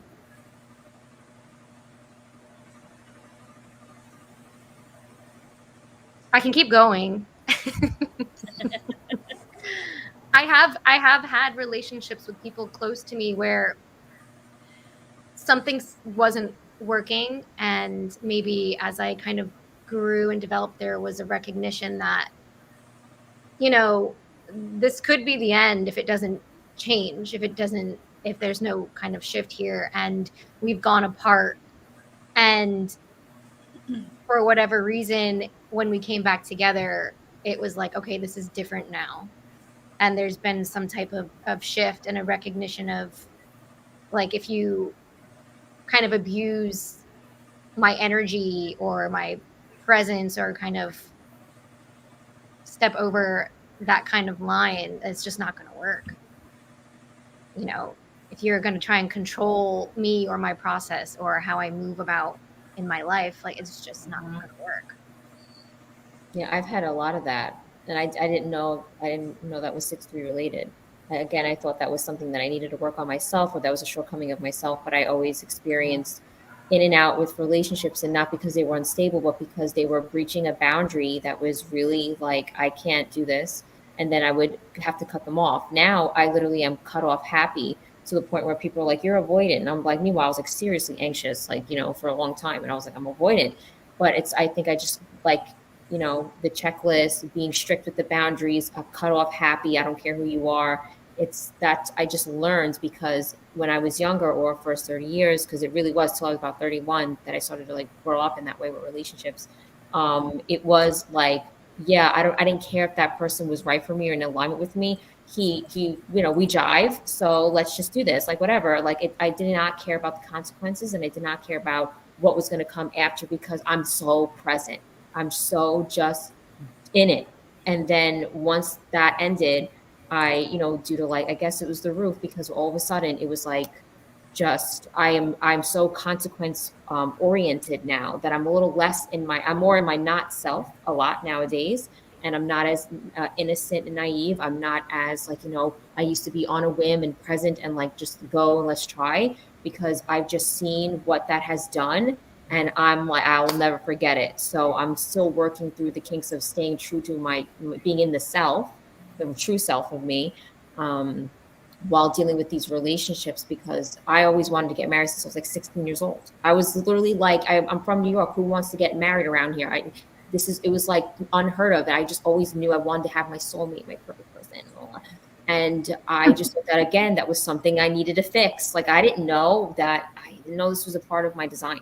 So, but now, yeah, now friends and men, like when I date, because I'm not married, yeah, I'm so strict with them. I don't even say yes. Like, I'm just like, I can tell it's no.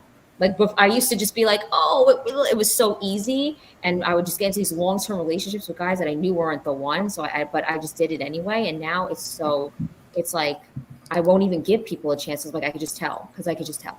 Okay, fine. And it's like, whoa. But yeah, so it really flipped for me.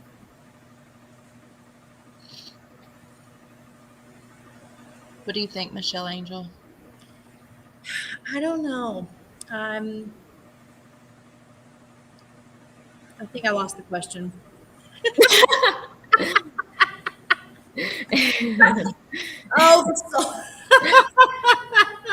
I'm like, okay, well, so this is the second marriage for me.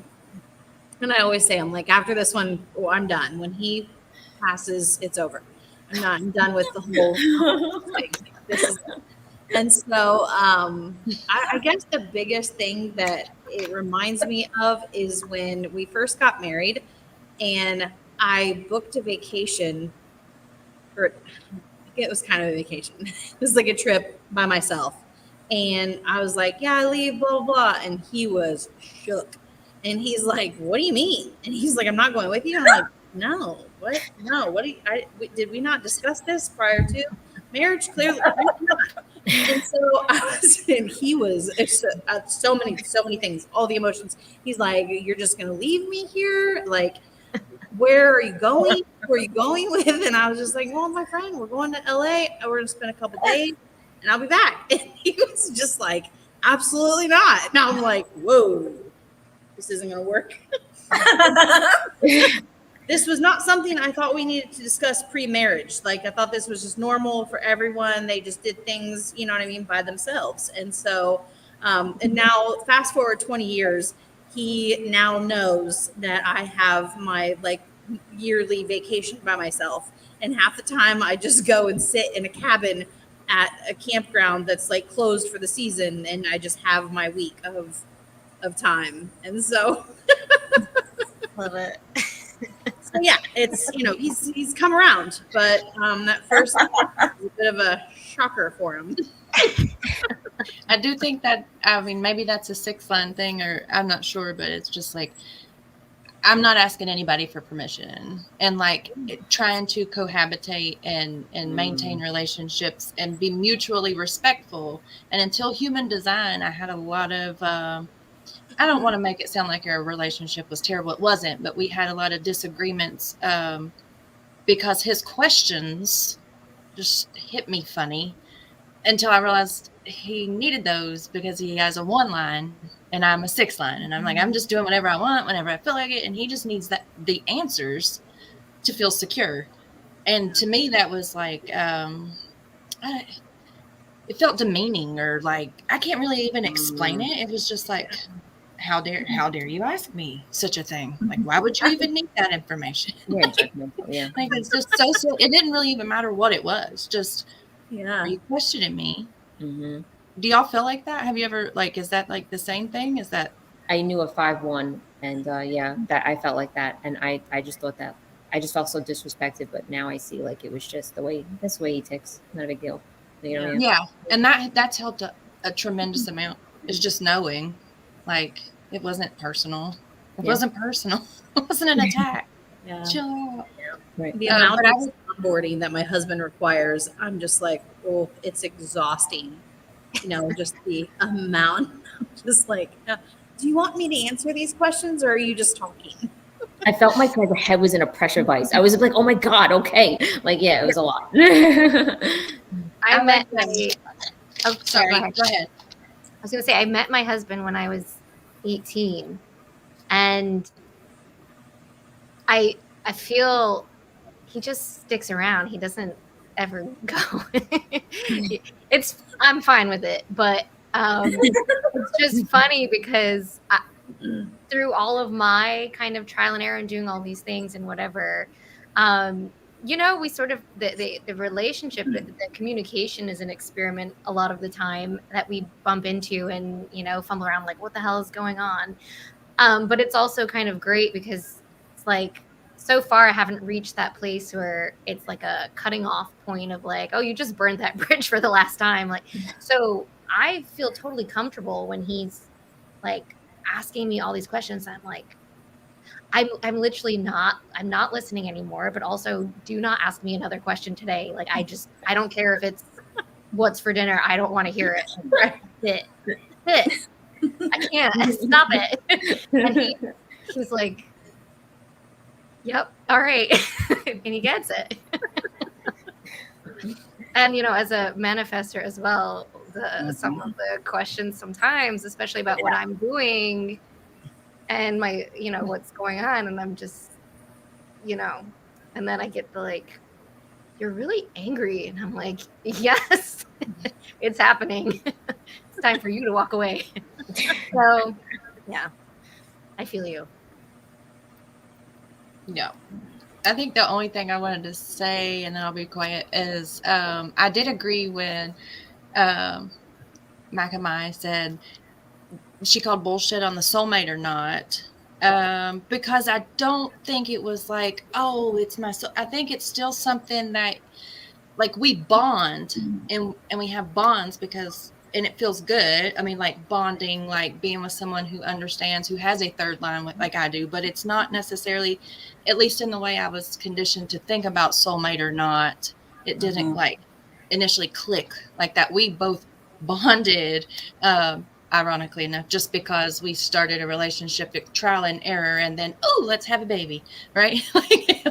So like it was all trial and error. And I don't think that necessarily felt like soulmate, but we've grown. We've been together 15 years, and like we bond and we've learned, and like human design, like I said, helped fill in some of those gaps and the lack of communication, or the discrepancies in communication.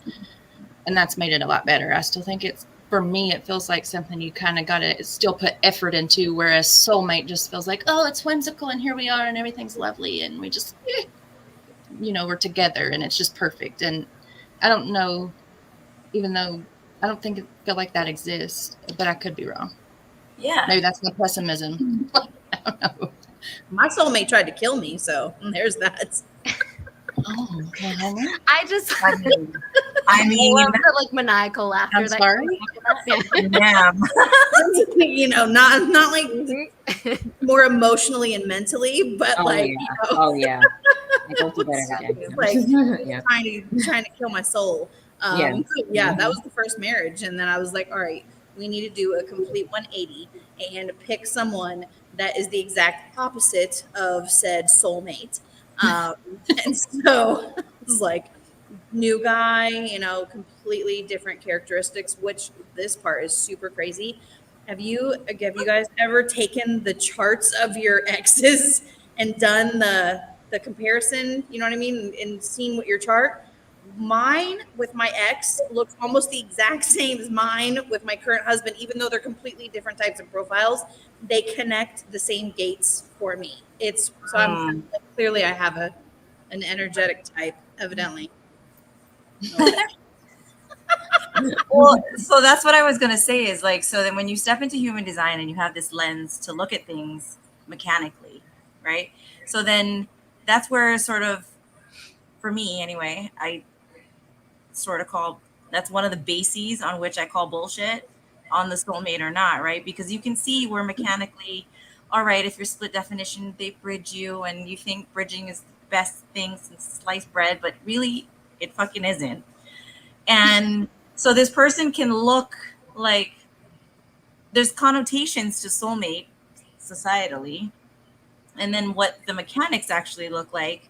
I just don't feel, just in this moment, that that human design as a system and as a lens to look at the mechanics. I don't think that's really the whole idea of soulmate is really all that supported by human design. Like there's the fractal mechanics. It feels really great to find the ones that you are clearly fractally aligned with, and in that way they're your soul family. But does that mean that it's that one person only ever forever? Like, I just don't think that's a thing. Is this like a definition thing though? I mean, when I interpret it, I think more maybe what you're saying about like fractal things, like people who are kind of meant to come into my life.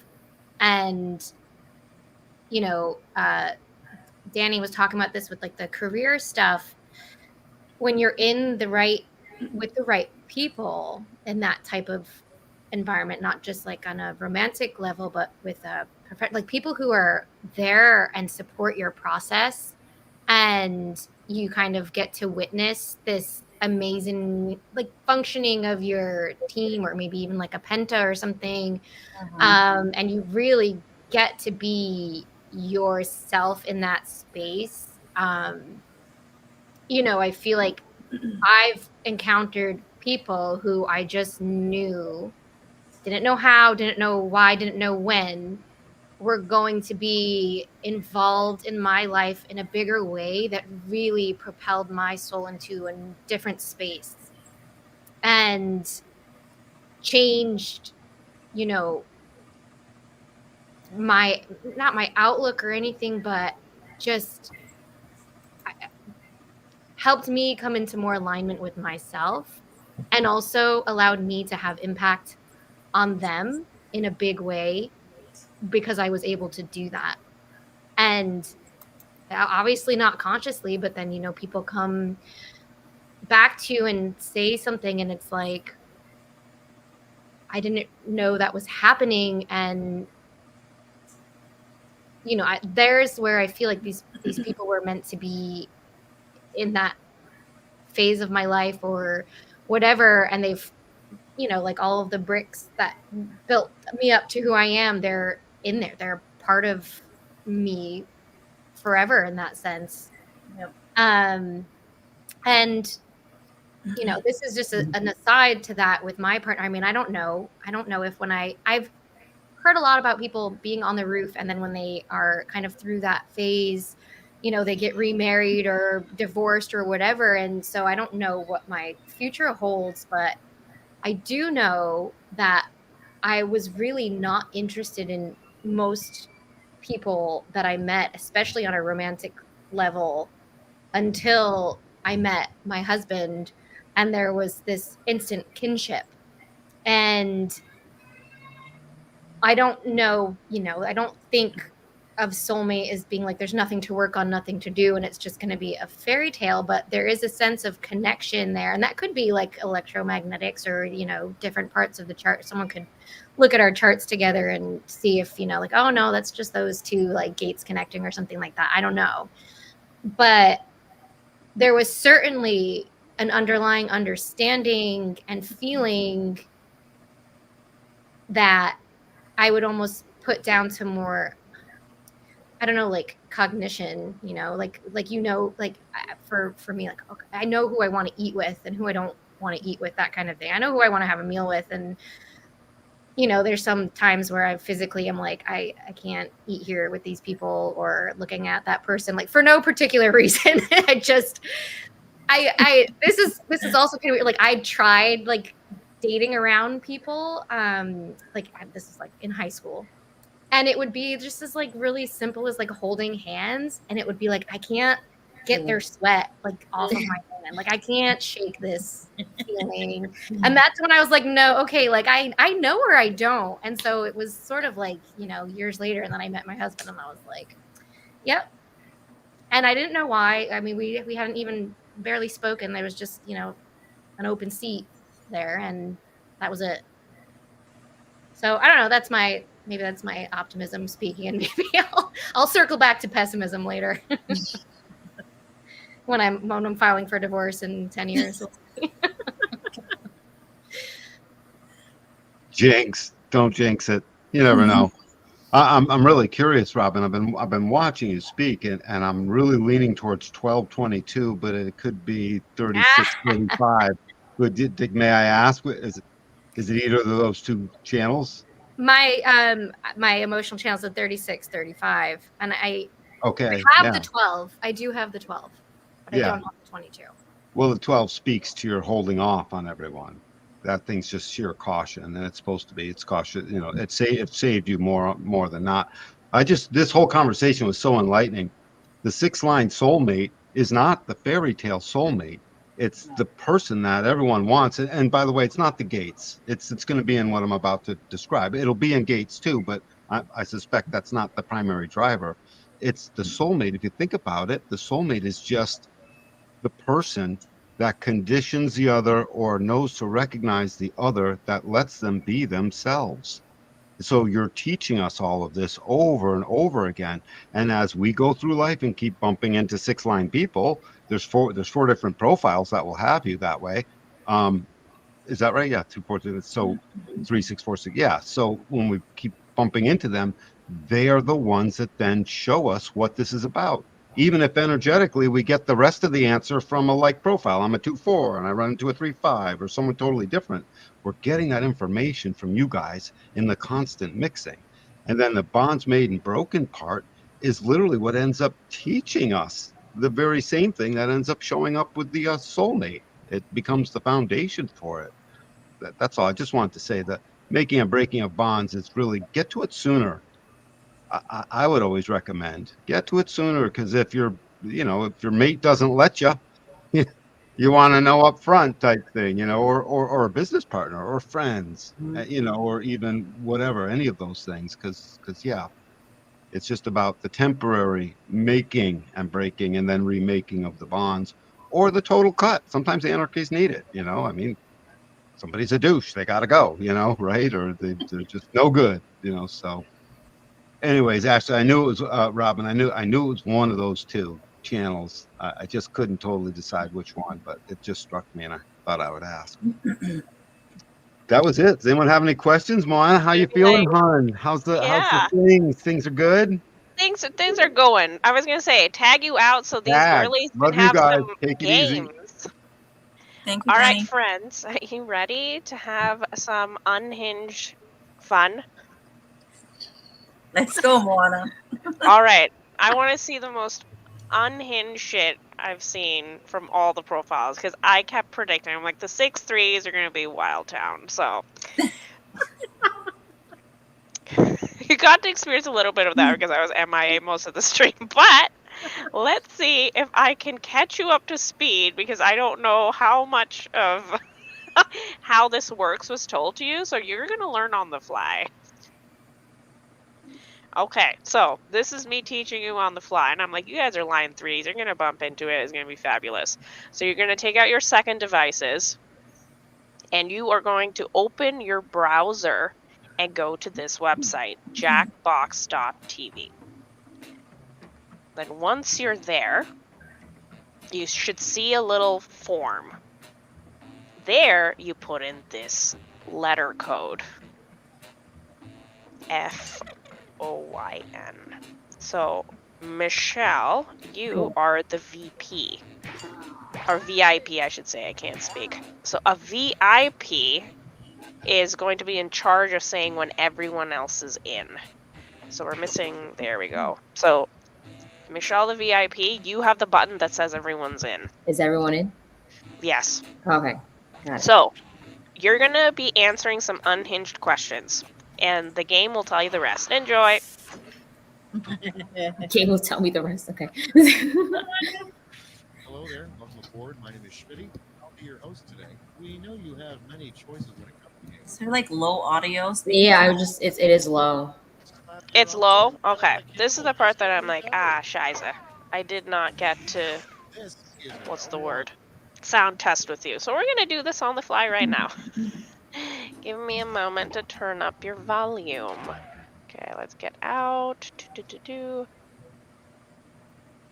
Where's my settings? Okay, so, we are at max volume, friends, and you still are not able to hear? Yikes.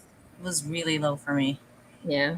I was going to say, are you guys on max volume on your speakers? I am. Yeah, let me see. Yeah, I am. Oh my. Yeah, I literally cannot turn it up anymore. So, hopefully what's the word? My brain is not working today. The visual cues will be good enough. So now you're going to try a new code. It's the same website, just okay, so there you go. You guys are super fast. You're just one person's missing, the other Michelle. Reflector Michelle. Oh, I'm in here. It's under Mitch. Oh, okay, then who's missing? Robin. Robin the Manifester is coming back. There we go. I wasn't staring. I have like 2 screens. So I was like, I'm just looking at the game screen. Who's missing? Okay, magical. Okay, enjoy.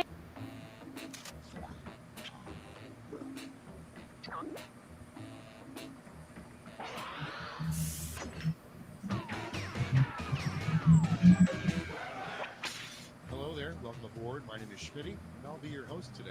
We know you have many choices when it comes to games, and we're happy you chose Quiplash. Oh, I've got a good feeling about this. Sorry, I was talking to my tater tots again. Let's go. This is round 1. You'll get 2 prompts on your device. Just answer them however you want. Your responses, or quips, will be pitted against someone else's, and everyone will vote on their favorite. You'll score points based on the percentage of people who prefer your answer. Have at it.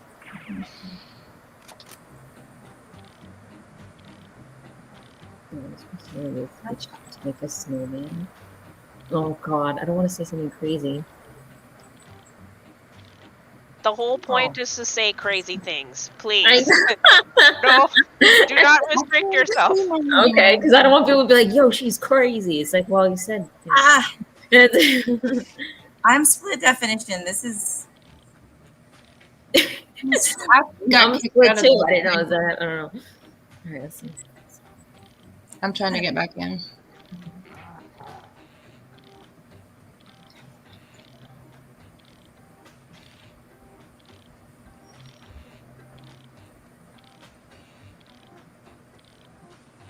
I thought I heard someone say they got booted out. Who got booted out?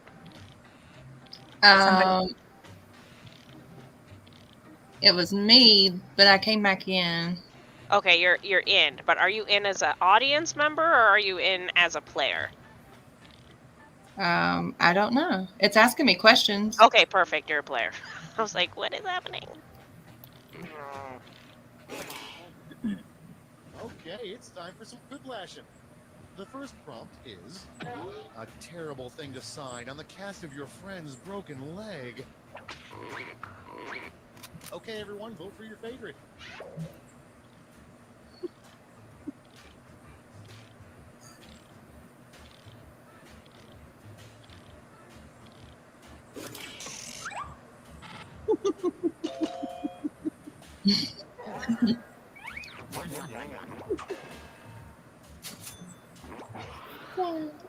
Coming up next, the worst material with which to make a snowman.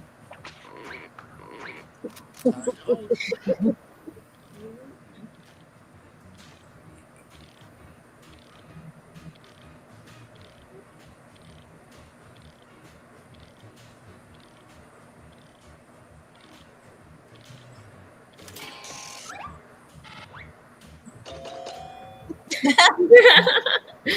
Unanimous.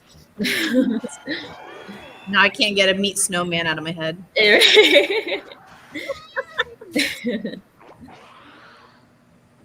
next, okay, fine. What do you want to talk about then? Vote on your devices.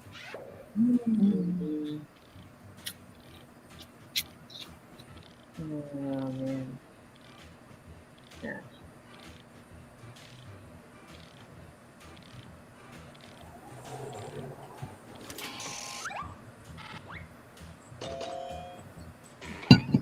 Gotta be different. Although right now tacos. So Next up, the best way to defeat terrorism is... It's voting time.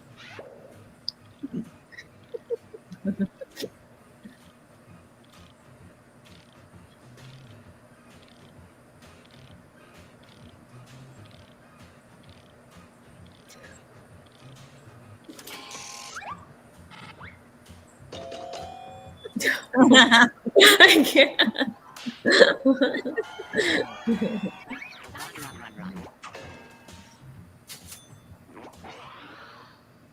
Next in line, a bad substitute for a surfboard. Vote on your devices.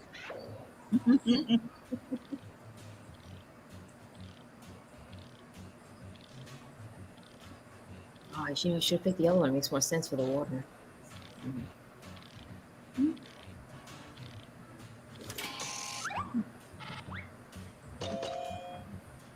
Should went with cracker. It's like, duh, it's going to dissolve in water.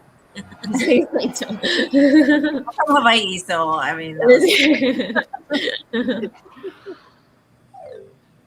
Round one is in the books. Let's see the scores.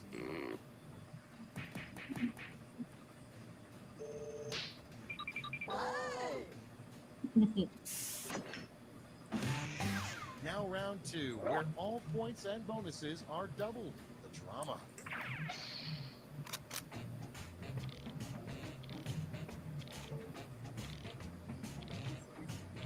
Oh man.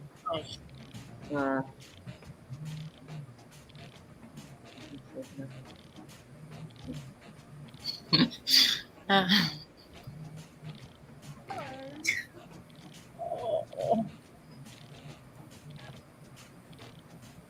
I,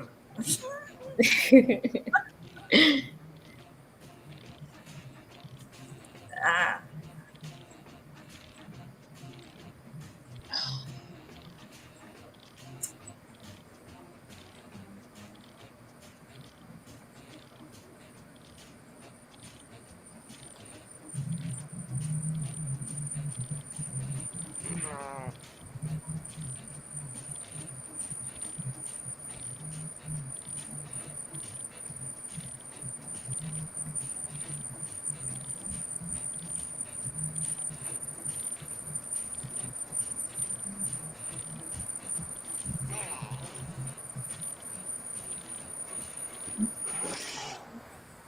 Let's start this show. Starting things off, something you should not put in your kid's sandbox. Okay, voting time.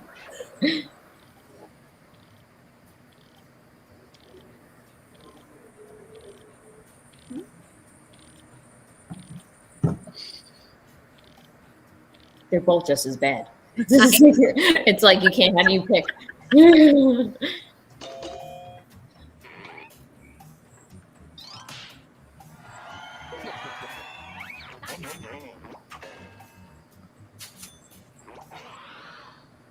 Next one. What do vegans taste like? Time to vote.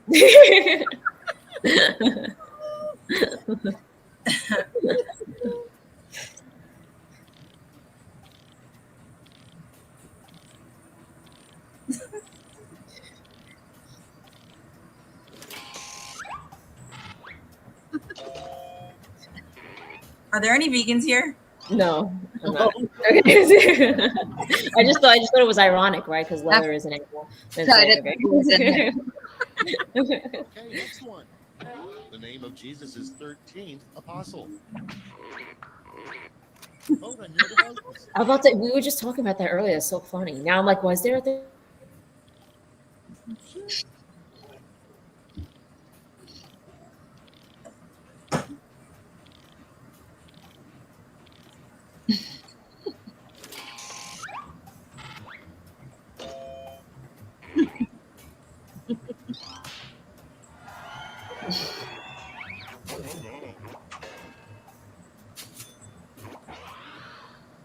And next is combine any two words to make a fun new made-up word.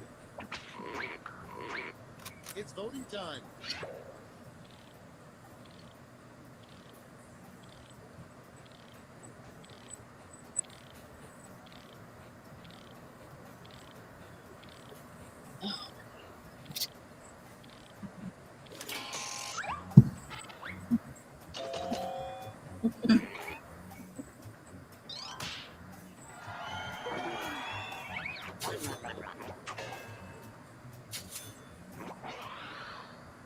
Next up, a rejected tagline for Star Trek instead of space. The final frontier was space blank. Time to vote.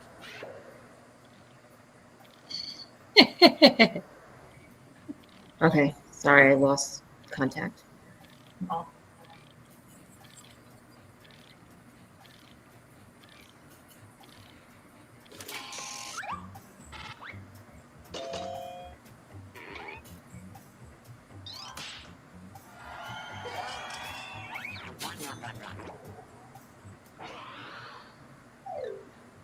We've reached the end of round 2. Let's see what happened.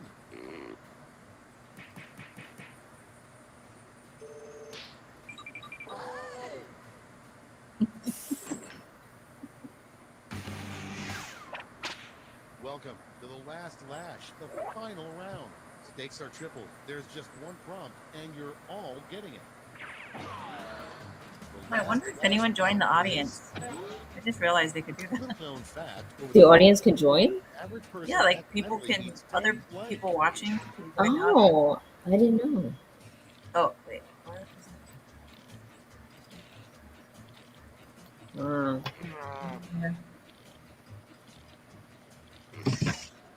Ah, I think we all answer the same thing. yeah. Mm.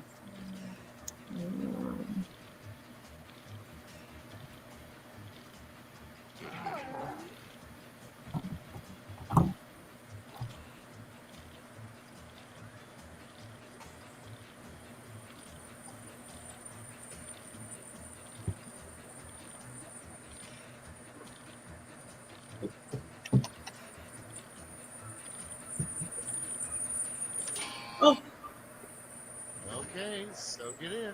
I've run out of time. Round 3, you get to award 3 votes. You can give them all to one answer or spread them out. Wait, apply your 3 votes now. Oh. Members only get 1 vote. Oh, wait. So anybody hear feedback? Oh, wait. It A little just stopped. bit. Yeah.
It's over. Let's take a look at the final scores.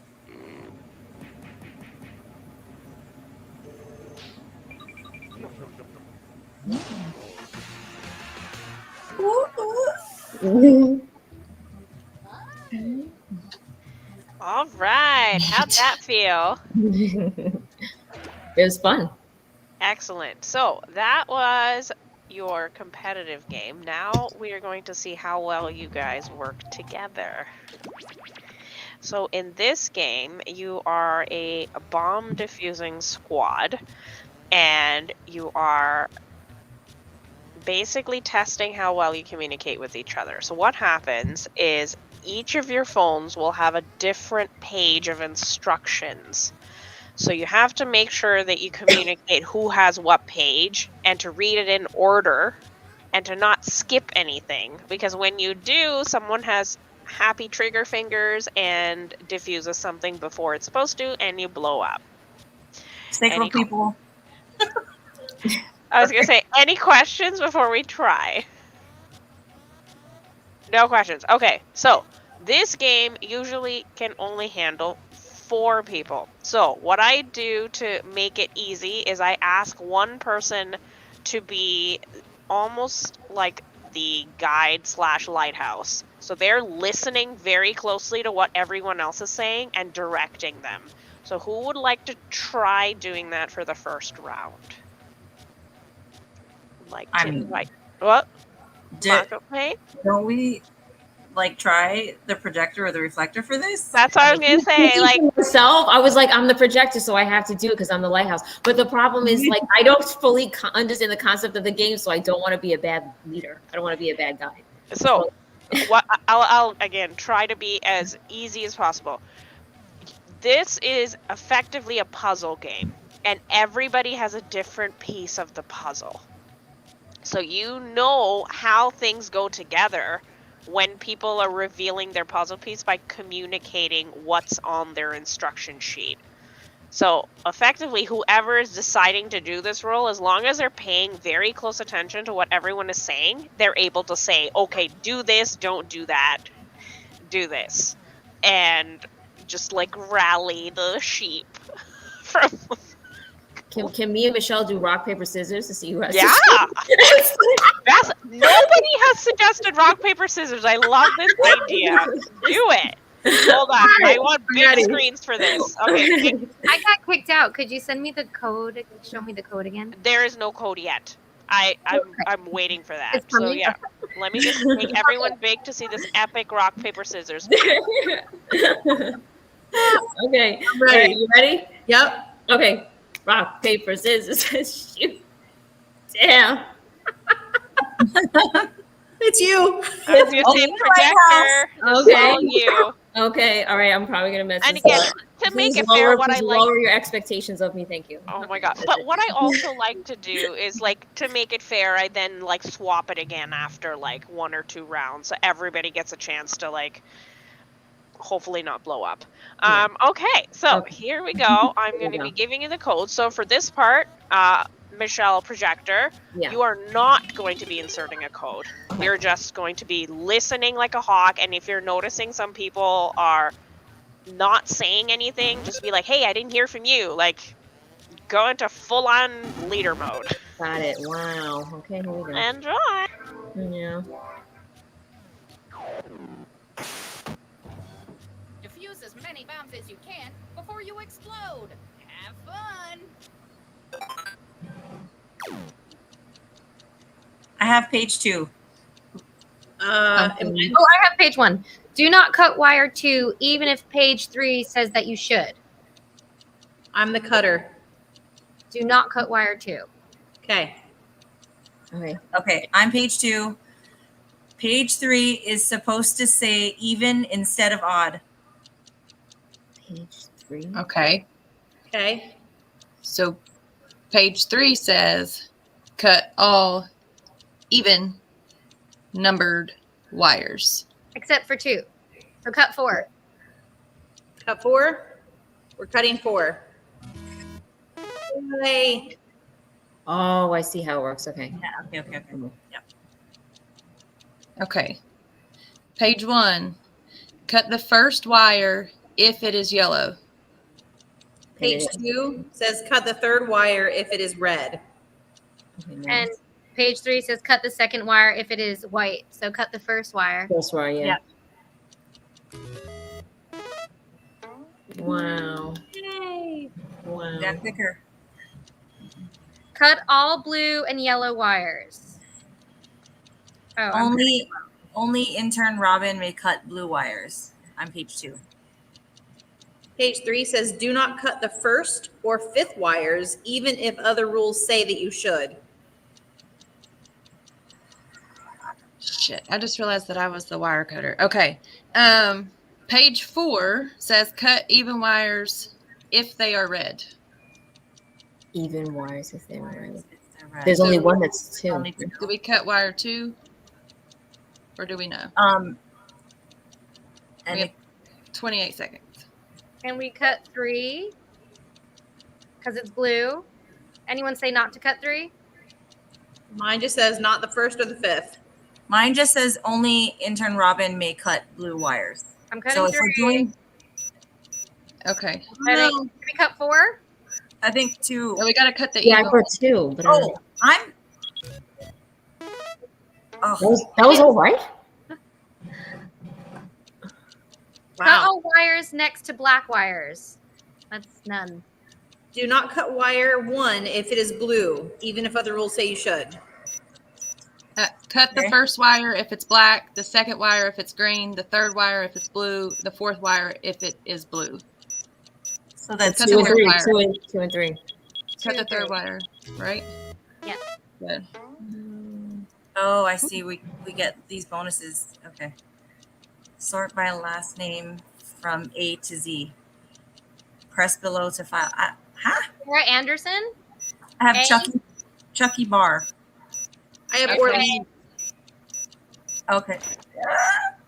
I have Freddie Boggs. Oops. Just I one. got Orleans. Oh, Oh. that was close. Get it? Page 1. Do not cut wire 1, even if another rule says you should. Mine says cut all wires. Do not cut wire 3. So do not cut 1 or 3. So 2 or 4. 2 and 4. Page 4 says page Oh, I 3 is think that's- supposed to say wire 2, and page 1 is supposed to say wire 4. Oh. Michelle with 1L. What? Wait, just read that one more time. I thought it was 2 and I thought it might be 2 and 4, but I'm not sure. So that's why I'm losing it. But we have 13 seconds. So Michelle, what did you say? You're supposed to do what? Mine says cut all wires. Okay, so no, then Ashley, what happened? Mine said page 3 is supposed to say wire 2, and page 1 is supposed to say wire 4. Okay. Okay, we blew up. We're dead.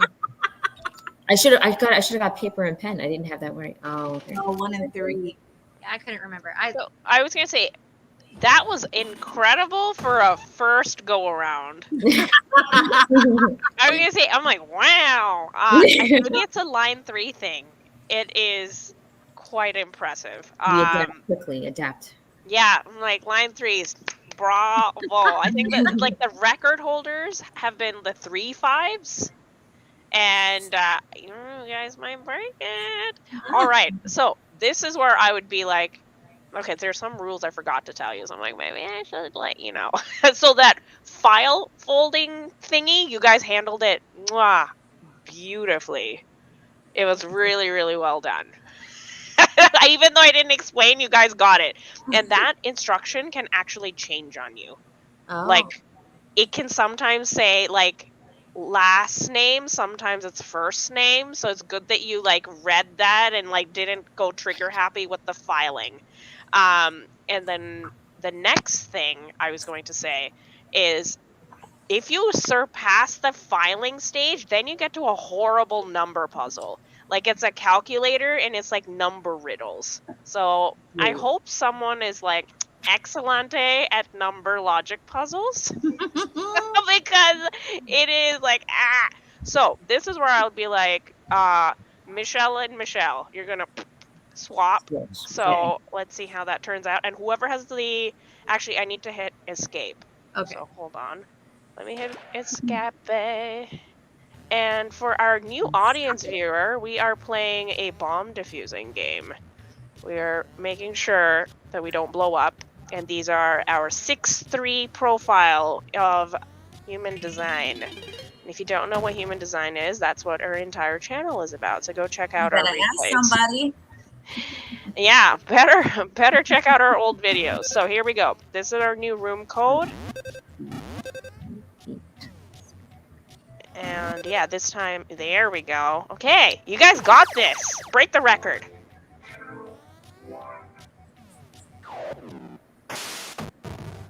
It's all bombs all the way down. Defuse them until you explode. Endless work. I'm in heaven.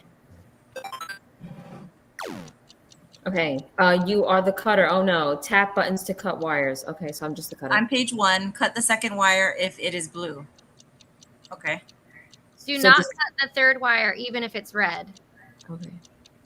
Cut Okay. all red wires.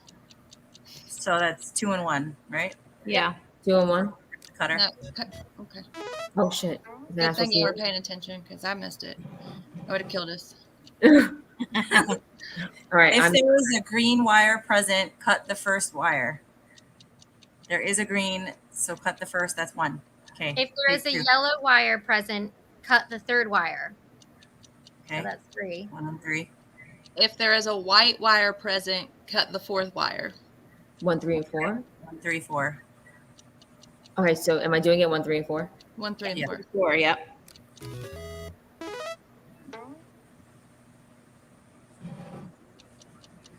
Okay, sort by last name from A to Z, and my I file. Leo. I have Molly Watt. I have Watt. W. I have Andrews. Anyone else have an A?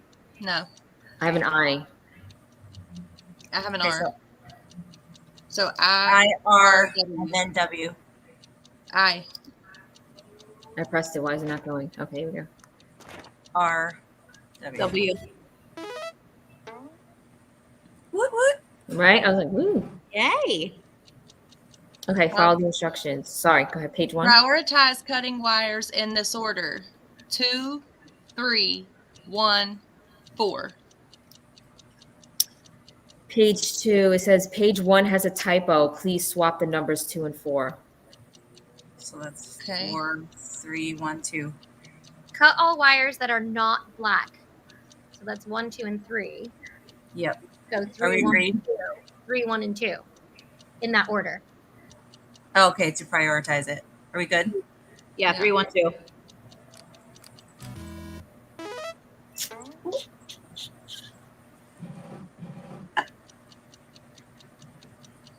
Oh, page 1. Okay, cut the first and fourth wires. That's page 1. First and fourth wires. Page 2. If no wires need to be cut, cut the fourth wire. Otherwise, cut the second wire. So it's So that's page 4. Who has page 3? Cut all yellow wires that are not the fourth wire. Okay. Cut all what wires? Page 4 is do not cut even wires, even if another rule says you should. I'm lost, y'all. I'll admit it. Okay, so Just mine page says 1. I know definitely 1, but mine says cut the fourth wire, but that one says don't cut an even number. So at least 1, right? Are we cutting 3 or 1 or both? I think just 1. Just 1? Okay, I'm the cutter. Okay. I think Uh-oh. also Oh, 3. sorry. Mine says my tap block buttons to cut wires. I didn't know. Oh, okay, that's not it. It's got to be 4 has to be next. Right? 4? It says But it says do not cut even wires, even if another rule says you should. And it says cut all yellow wires that are not the fourth wire. So 3. So 3. Yay. I have M. M is I in have L. Okay. I have N. So K L. L M N. Oh shit! What? Did I do Oh, that? No, I pressed L because I thought it goes first. I thought we had L M N. Oh, okay. Oh, there was. I didn't know there was a K. I missed Yeah. it. Gosh. Wah, wah, Yeah, I was wah. gonna say you guys might be the record holders. Really?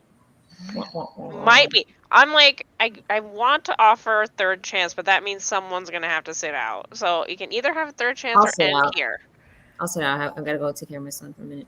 Okay, so let me do the last go around. All right, new code. Wait, so now somebody's sitting out and okay, we're all in. No, 2 of you. Now you're all in. So we are guideless. We are just Yeah.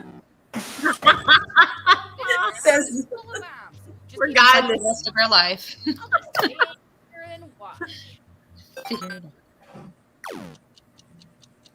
Page 1. Cut all wires next to wire 3. Okay. Page 2. Do not cut white wires even if another rule says that you should. page 3, cut the second wire. Is there another page? Is that it? So 2 and Right. 4? I think it's 2. Yeah. Was it 2 and 4? Okay, cool. Page 1. Cut wire 4 if it is white. 4. No. Page 2. Oh, in order from right to left. Wait, what in order from right to left? Cut. Oh, okay. Mine says, page 3 says, cut all wires adjacent to wire 3. So is that just 2? Because it said not to cut 4? Yeah. Okay. Oh. Ah. Look what happened when we didn't designate a guide. Where's our guide? Oh, you guys. I thought What That's did such the a- projector think? Oh, we had to Is cut going one. and doing something. I was gonna say that's such a sad way to go, but what we're going to do is we are gonna tally up our now that we've done the end, we're going to tally up for this game. But it's kind of unfair because we never played the bomb game with the 1-3s. Oh. So yeah. So I'll do the tally anyway. But I want you all to again give us your spiel, let us know where we can find you, what you want the audience to know about you before we bid you adieu. So whoever wants to take the reins first.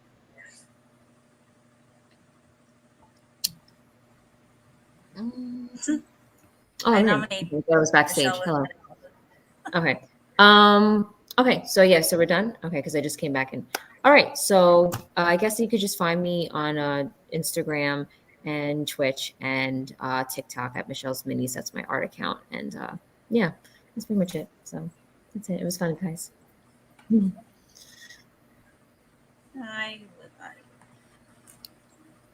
That's my Instagram. I put it in the chat because if I say it, it's a Hawaiian word. Nobody will no. So Yeah, if me too.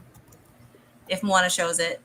And the only other thing I would say is if you're a 6'3" and you want to join a group with just 6'3s, Facebook, it's under all things 6'3". I think I'm in that. Am I in that? Oh, yeah, everyone here is here. Is Oh, in it. But okay. if anyone watching is a Oh. 6'3", Okay. come on through. Yay.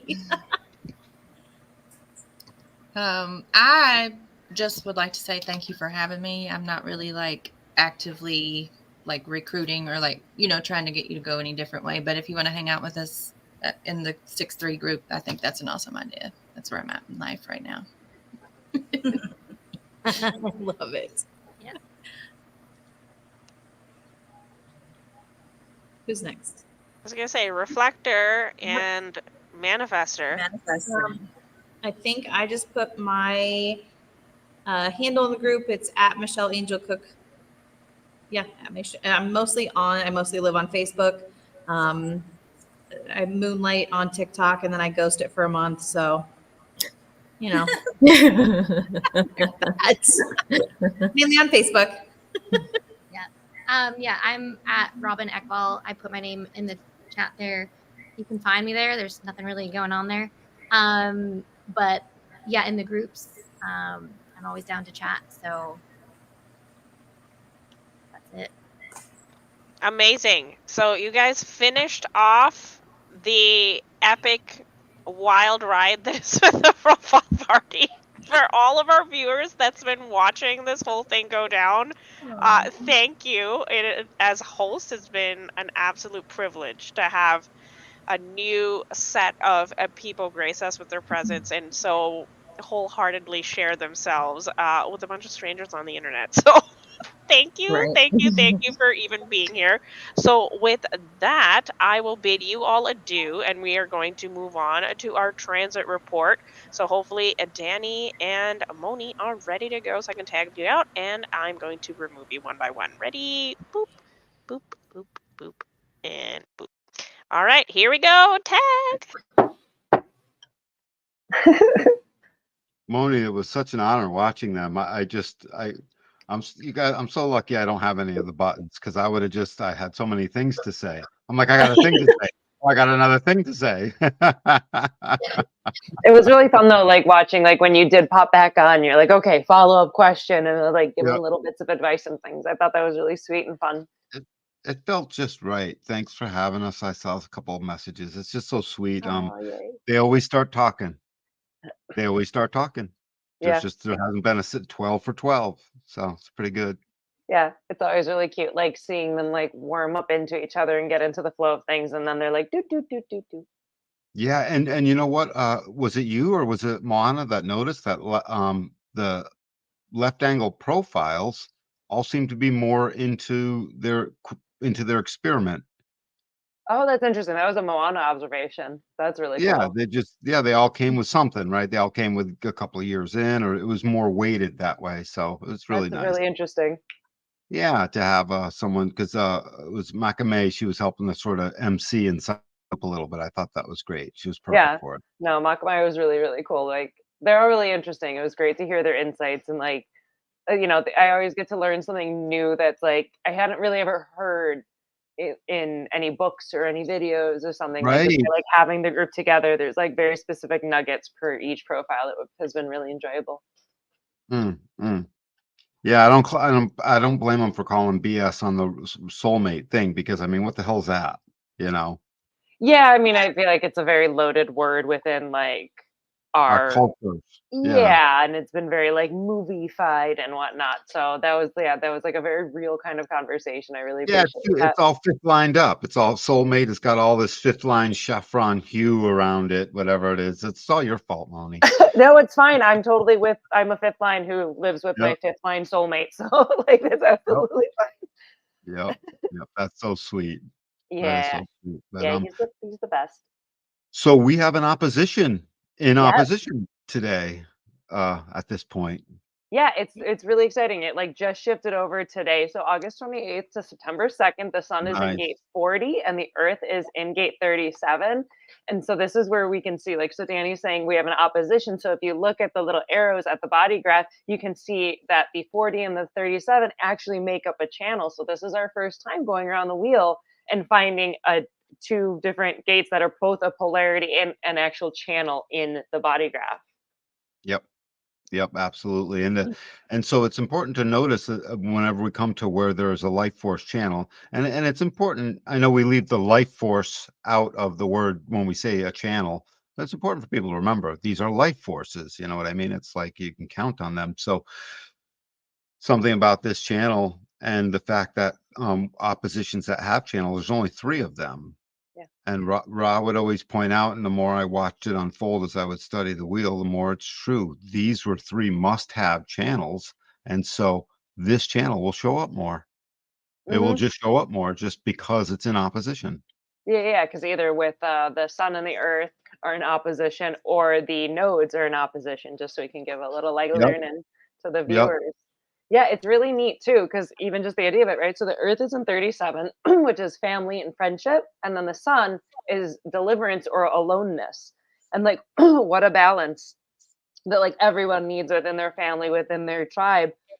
Excuse me, where it's like you want to connect, you want to be part of it, and also you're like, leave me alone. I gotta be on my own, and if I could be on my own, I can like rest my resources, so then I can have the resources to like feed into the tribe and be part of To the tribe. do it again, to do it Yeah. again, because it's heavy business.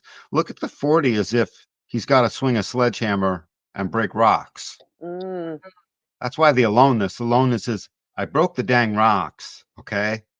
Leave me alone." I It's broke your rock. I need to that's lay why down. in the subheading it says the point of liberation between the point of, transference between, work and being liberated from that. Between struggle and liberation, I think it reads. That's Yep. great. Yeah, very fascinating. So let's get into it. The sun is in gate 40. So it's deliverance, it's aloneness. And as you said, it's the point of transition between struggle and liberation. It is part of the ego or the will, and it is tribal circuitry. And so when you think of the tribal, you think support, and it's part of like the ego sub circuit of the tribal circuitry. And it links up with gate 37, which we'll look at more closely in just a couple minutes. And the channel is the 3740, which is the channel of community. And it says that aloneness is the beginning of the individuation, the need to separate yourself from the tribe, the desire within for wholeness expressed and experienced by others as strong independence or stepping away from their interdependence.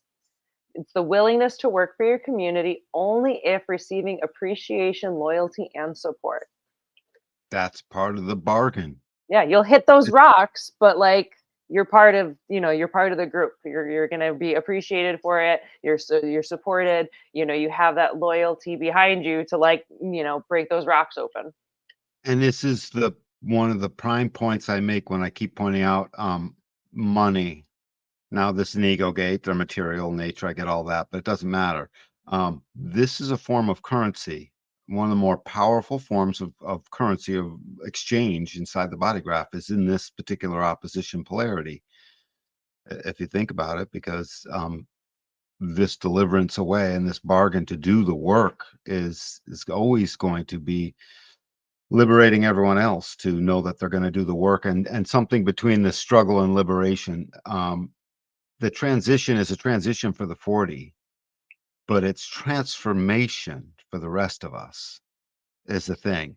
This channel has transformed probably more stuff than any of it, really, because it's an emotional tribal gate with support all in there.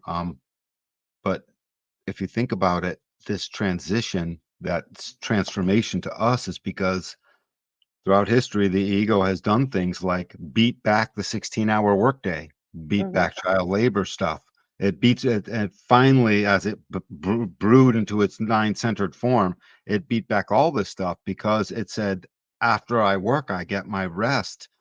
And the open ego people will be like, well, I would love some rest, but a boss says I got to keep working. And the ego people en masse will say, well, not so Nope. much, maybe, we got to talk about that.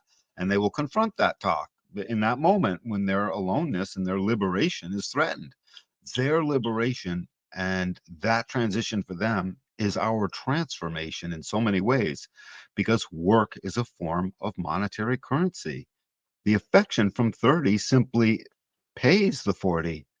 The 40 crack the rocks. And actually, as long as there's food to feed the belly, gate 40, and there is, and there's someone on the other side saying, thank you, dear. I love you so much. And suddenly the affection pays the whole day's worth of freaking pounding rocks. You know what I mean? And his friends be like, dude, you chump. You know what I mean? No, not you chump. That was bona fide payment is the thing. It's just an amazing, this is part of the mystical circuit, right? Hmm. Well, it's also just a bridge, but I mean, it's a bridge because it doesn't take the mystical qualities of the other three channels in that circuit, but it's still bridging this amazing effort of transition into transformation. So pounding rocks transforms us. Go figure. Good stuff. All Mhm. right. Thank you. That was good. All Thank right. you, Moon. The I never know the if I go too far, so you gotta sort of stop me if I talk too long. No, I feel like you kind of get like your good thing out, and I'm like, all right, cool. So Okay. next up, we have the Earth in 37, which is family. It's the gate of friendship. It is the manifestation, macro and micro, cosmically of the organic nature of communities. It's part of the solar plexus. It's tribal, think support, or ego circuitry, and it links up with the 40, which is the one we just went over. And the 3740 again is the channel of community. It is the ability to make an emotional connection with others through touch and an uncommon sensitivity, which senses their accessibility or openness to you. It's the gate of the mouth, and it relates to planning, gathering, and preparing of food. Often is part of it. It's a central role it plays in that 37. And the bargain is the 40. It's the willing provider, while the 37 is the distributor of the assets and skills. Mm. That's Like just that's such the tribal that's such a bargain. beautiful way of putting that. You know what I mean? It's sort of describing the mechanics. 37 makes the payment. So they're both making a payment to each other is the thing. And Mm. tons of work gets done. Tons of work gets done. And all it really requires is that there's food and community, and obviously all the things that go along with the community. There's loyalty, there's trust, there's all the things the ego demands. But 37 being the primary payment, which is the affection and the touch. I mean, it just pays. Um, it points out what this whole mission, this nine-centered form of ours has been on the whole time. 37 is part of a mystical circuitry that guarantees this cosmic nature of our organic community will touch itself, will touch the other. In that touch, the automatic transcendence and portraying back and forth and communicating back and forth the what is the trust, what is the loyalty, what is the support, what is the sensitivity. These things are transmitted just through the touch without the words. And we've all seen that played out. And I forget what line it is, but one of the lines in here, its name is love.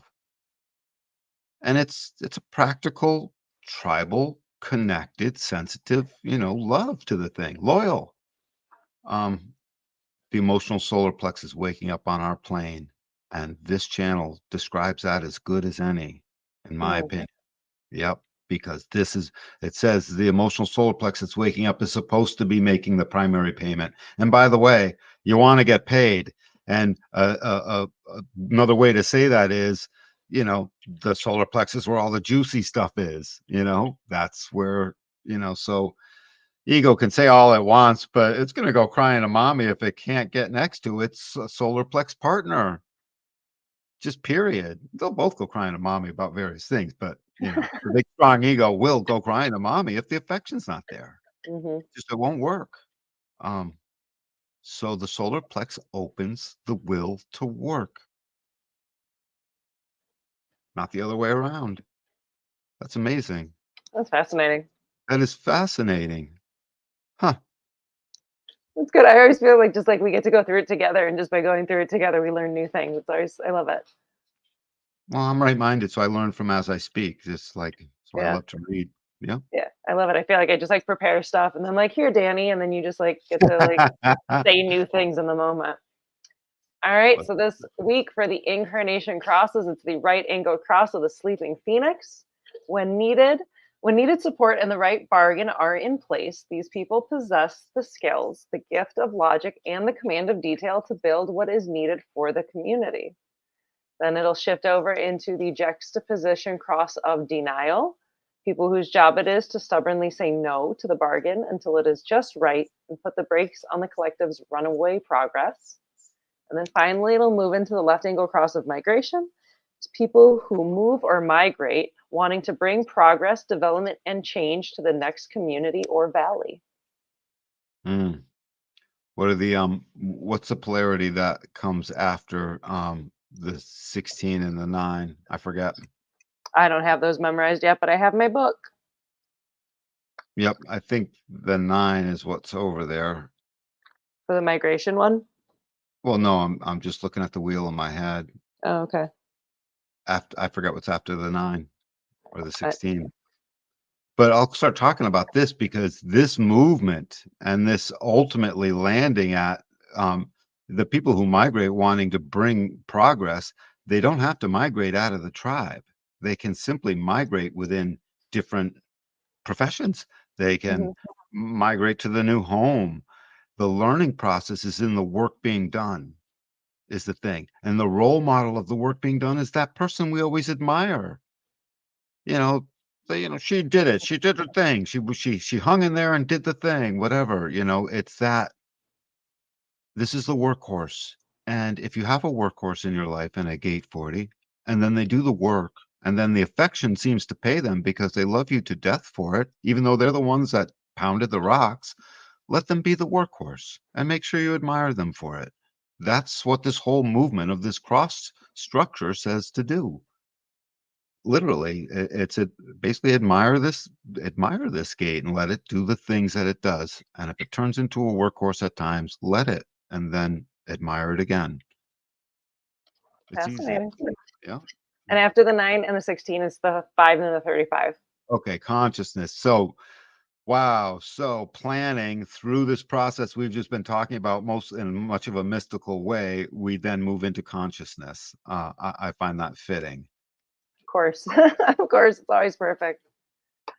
All right, so recap, August 28th through September 2nd, the sun is in gate 40, this energy of aloneness. And for the I Ching, the hexagrams, it's thunder over water. And so the image reads, imagine the air after a thunderstorm, clean, clear, all the tension released. Humans do the work of thunder and rain through forgiveness. Just as in the trigrams, thunder comes from north, from an inner trigram representing rain and flowing water, so action can spring from fluidity rather than from a rigid stance. Forgiveness frees us from the bonds of inevitability. A line crossed need not mean there must be retribution. Punishment doesn't have to follow from crime. It's rare that we truly are forced to respond to a certain way or are obliged to make up for our own past mistakes or omissions. Thunder over water. It's as if the thunder's conditioning the water. Because the water sits there all solid, but it still has to absorb the sound of the thunder. I like that. Yeah, and it reads for hexagram 40, it says release. It says what? Release. No kidding. Yeah. Yeah, well, that's what release the thunder. Yeah. Yeah, release it. And then basically the water becomes the perfect grounding for it. Take all that work energy and ground it in my water. It speaks to the channel itself. Good stuff. Yeah. And then the earth. Yeah. The earth in 37, it's family, it's community and friendship. And for the hexagram, it is wind over fire. And it says, A strong fire in the hearth will create its own draft. The light and warmth at the center of the home, translating to far reaching influence in the world. It represents a constant, living awareness that pervades the structure and makes its presence felt in everything the Noble One says and does. Also, the fire needs a free flow of air to burn cleanly and steadily. Real words and consistent actions keep it alight. Dude, wind over fire seems like one of the most natural things, like oxygen and water. I mean, Yeah, hydrogen and oxygen making yeah. water. It just seems like a natural combination. The wind stokes the fire. And like the screaming lady on Instagram said when she had to make a point, and she was right. She's like, here on land, there's only two things that make life: women and soil. She had a point to make, and it was a good point. Technically, you could add water in that, obviously, but Yeah. But the base container of it all, the base like holding of it. So yeah, like wind and yeah. fire, especially like the idea of like wind and fire around a hearth, and like what speaks to hearth more. It's like a home, hearth, family, community. So like Who built stoking the that. hearth? Gate 40. But who made the hearth home? Gate 37. 37. And who stoked the fire that probably maybe cooked the stuff that fed the family and put that nutrition in them? Because to put nutrition in someone is a huge degree of love. 37. And this is it makes a channel. It makes a life force. So this whole life force of the winds fanned fire and the thunder grounded in water is I see what they're getting at in a mystical sense. It speaks to a mystical bridge. Like, come rest here, we'll feed you. Don't worry, it's not too windy and there's plenty of water. Yep, I like it. Fantastic. Very good. That was really fun. Yeah, so let's talk a little bit. Do we have a minute? I don't know why not. Good. So what's this going to do to us? It's a life force channel that is now in the sky. So we are all emotional. We're all tribal. The planet is tribal. The Mm. planet is now got this one half of planning in them, and there's plenty of 16s and 9s floating around out there. This is a time for planning, is what it says. This week is a time to do a bunch of work, and half of us are right-minded, just as a starting point, if you think of it that way. So the strategic ones will look at what they're trying to do. They're going to look at what they're trying to figure out, and that's fine. And the right-minded ones just do the work. You like it, and pat yourself on the back for doing it. Only do what lights you up. You're a generator, you'll have a response. Don't answer no questions, go do the thing. You know what I mean? Do things, speak later. And that's great. I'll go through all the types. I don't have to, but just to follow that strategy and authority, you'll recognize it. You'll feel the impact of it. You'll feel that just moving into it. You'll see the reflection of what needs to be there, and you'll live it out. Do the work. What might that lead to? Do the work about building bridges with the people that we haven't talked to in a while. Do the work to actually fix the thing that you've been putting off, and see how that feels. Um, um, and display the affection. This is a time to witness how your displayed affection is received. Now that you're living it out in the moment, you can start to understand how later, when this cross leaves and it's not the same anymore because we're now in another cross, we'll be into consciousness, and there'll be nothing emotional really about, well, sort of 35, but nothing in the solar plex about it, and you won't have that feeling anymore. Recognize that your affection does matter. So you don't have to feel fake. All the people that are not emotional sometimes might feel fake about what they put out there. Don't lean in. Your affection meant something. Allow it all the rest of the time. This is a time to learn that affection is a form of currency to pay for things in the world, and to really just sort of watch that happen, um, and do the work. Do something. Sweat your ass off at something. Break a nail. You know, and but by the way, the work could be pushing paper. It could be figuring out a problem. It could be the work could be finishing reading the book because you have to know something, or do a report or whatever. Learn something to share. So I don't know, Moni, what else? I mean, along these lines, what do you think? Yeah, what really stands out to me is like be honest with your bargains and your side of the bargain. Like I'd be Mm. very like clear and communicative on that, right? Because this is this channel of this like bargain of like you're gonna do this and I'm gonna do this and I'm gonna give you this and you're gonna give me this.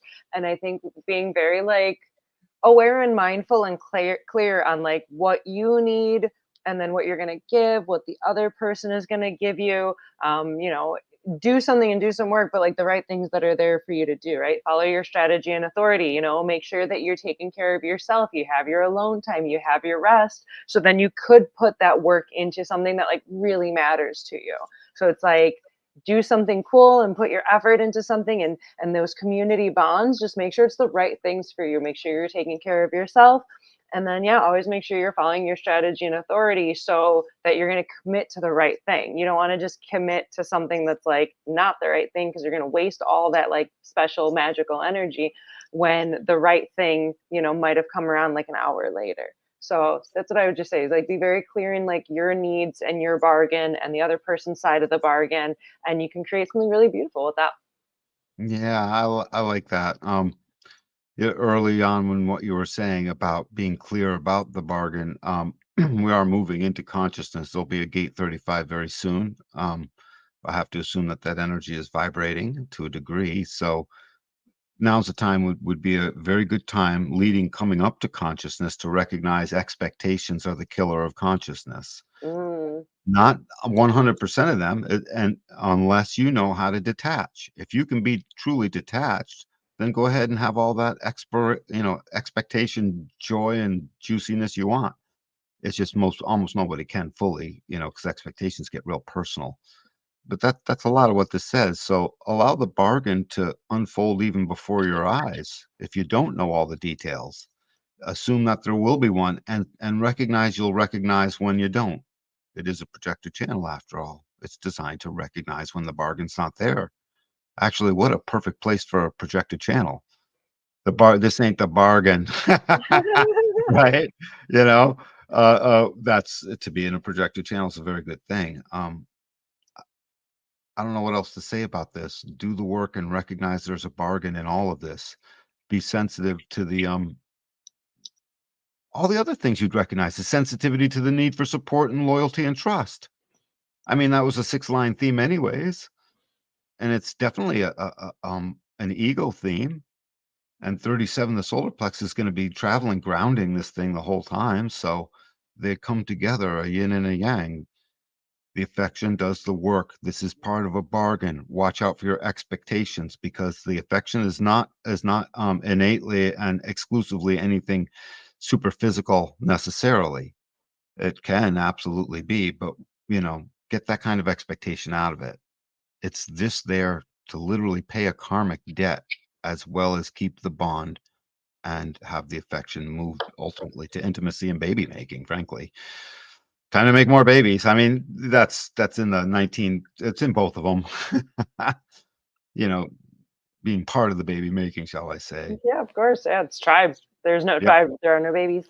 Yeah, they're all baby makers, every one of them. Gates. But yeah, is there a moral we should wrap up with, just what to look for this week and things that will be good for you? Your family relationships, your friends, your community, caring for one another, reaching out, doing work for one another, taking care of yourself so you can do that work for one another, and follow your strategy and authority. I got a good one. If you're an open ego being, which most of us are,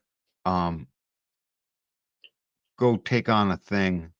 You'll have the will to do the work and see what that's like, and then see what it's like when it leaves, and have that be okay.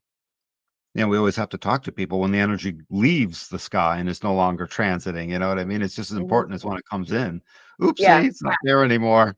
Yeah, no, it's neat that we got this one really early. Is like, we do shows every 7 days, but then the gate shift every 6, so it's a little Yep. funny. Yeah, but good Yeah. enough. So awesome, Moni. I think I'm pretty good. I feel good about it. Thank Yeah, you, go do Danny. some work. Go have some fun. All right. Celebrate good We're done. times. We're done. We're done. I don't have a drink. I'm supposed to have a drink. I need a glass We of should have had got some something. I know. I Yeah. just have my water bottle. We'll have the after party. Yeah. So that you just rolled right in. So, friends are still paying attention and watching. We are going to have an after party where it's going to be the three of us spilling all the tea Plus, Jeff. from and Jess, our Right. moderator, for those who do Thank not you. know. Thank Oh, you, that'll be Jeff. fun to get her assessment too. Right. It's gonna be a blast getting our, behind the scenes scoop that you don't have us saying. So we're gonna be playing some games, the same games. So you get to see how well we work together, getting some bombs diffused. I want to win. My open ego wants to win. Can we cheat? I was gonna say that I don't think there is a cheating in this one. I I wish feel there good was a about the cheat bomb code. one. I feel good about that. I was like, you got a projector on your side for that one. I don't know about the other ones, but I'm like that one. I'm like, all right. Bombs Yeah, are good. it's gonna be a good time. And we're gonna be nice and celebratory and relaxed, so it's gonna be fun. And again, another Easter egg. Watch our Instagram page because we're going to be announcing something really fun and special. Do we give a hint or we don't give a hint? That's the hint. Is just watch out. Just watch out. We'll Further we'll hint, we'll further te- hint. we'll reveal it one day before our stream next week. So keep your eagle eyes out. On Tuesday, we drop No the way. hot potato. Moana. I'm wicked excited, Moana. You know why? Because I paid attention enough that 99% sure I know exactly what you're talking about. Oh, I would be a little worried that you have no idea what we're talking about. I'm like, Danny, you missed our last staff meeting. No, I saw them. Oh, that's Yeah, right. I you did miss got that one. Yeah. Yanking Good my stuff. chain, I hope. All right, friends. So, thank you for being part of this journey. Thank you for hanging out with us. That raid was wild. What a way to end. We got raided. Ah! Yeah, most of the people didn't stick around, but whatevs. I'm glad that they know we exist, so that's They fun. popped in for a moment. It was a nice Yeah, novelty. yeah, so that's fun. So yeah, next week come watch us spill some scoop and play some games and just Mhm. celebrate this a monumentous occasion that we did over a 12-week span. And yeah, so Breathe a have sigh, right? Breathe a nice heavy sigh. It's gonna feel like that. yeah, Yeah. it's I mean maybe not for the audience, but for us, yes. I'm Browns are like, feeling it already. Yeah, I'm already ready to be like, we did it. We'll deactivate. all right. Right. Oh, yeah. So thank you so much for being here. And with that, I bid you adieu and have a wonderful night. Bye, everyone. Cheerio. Bye bye.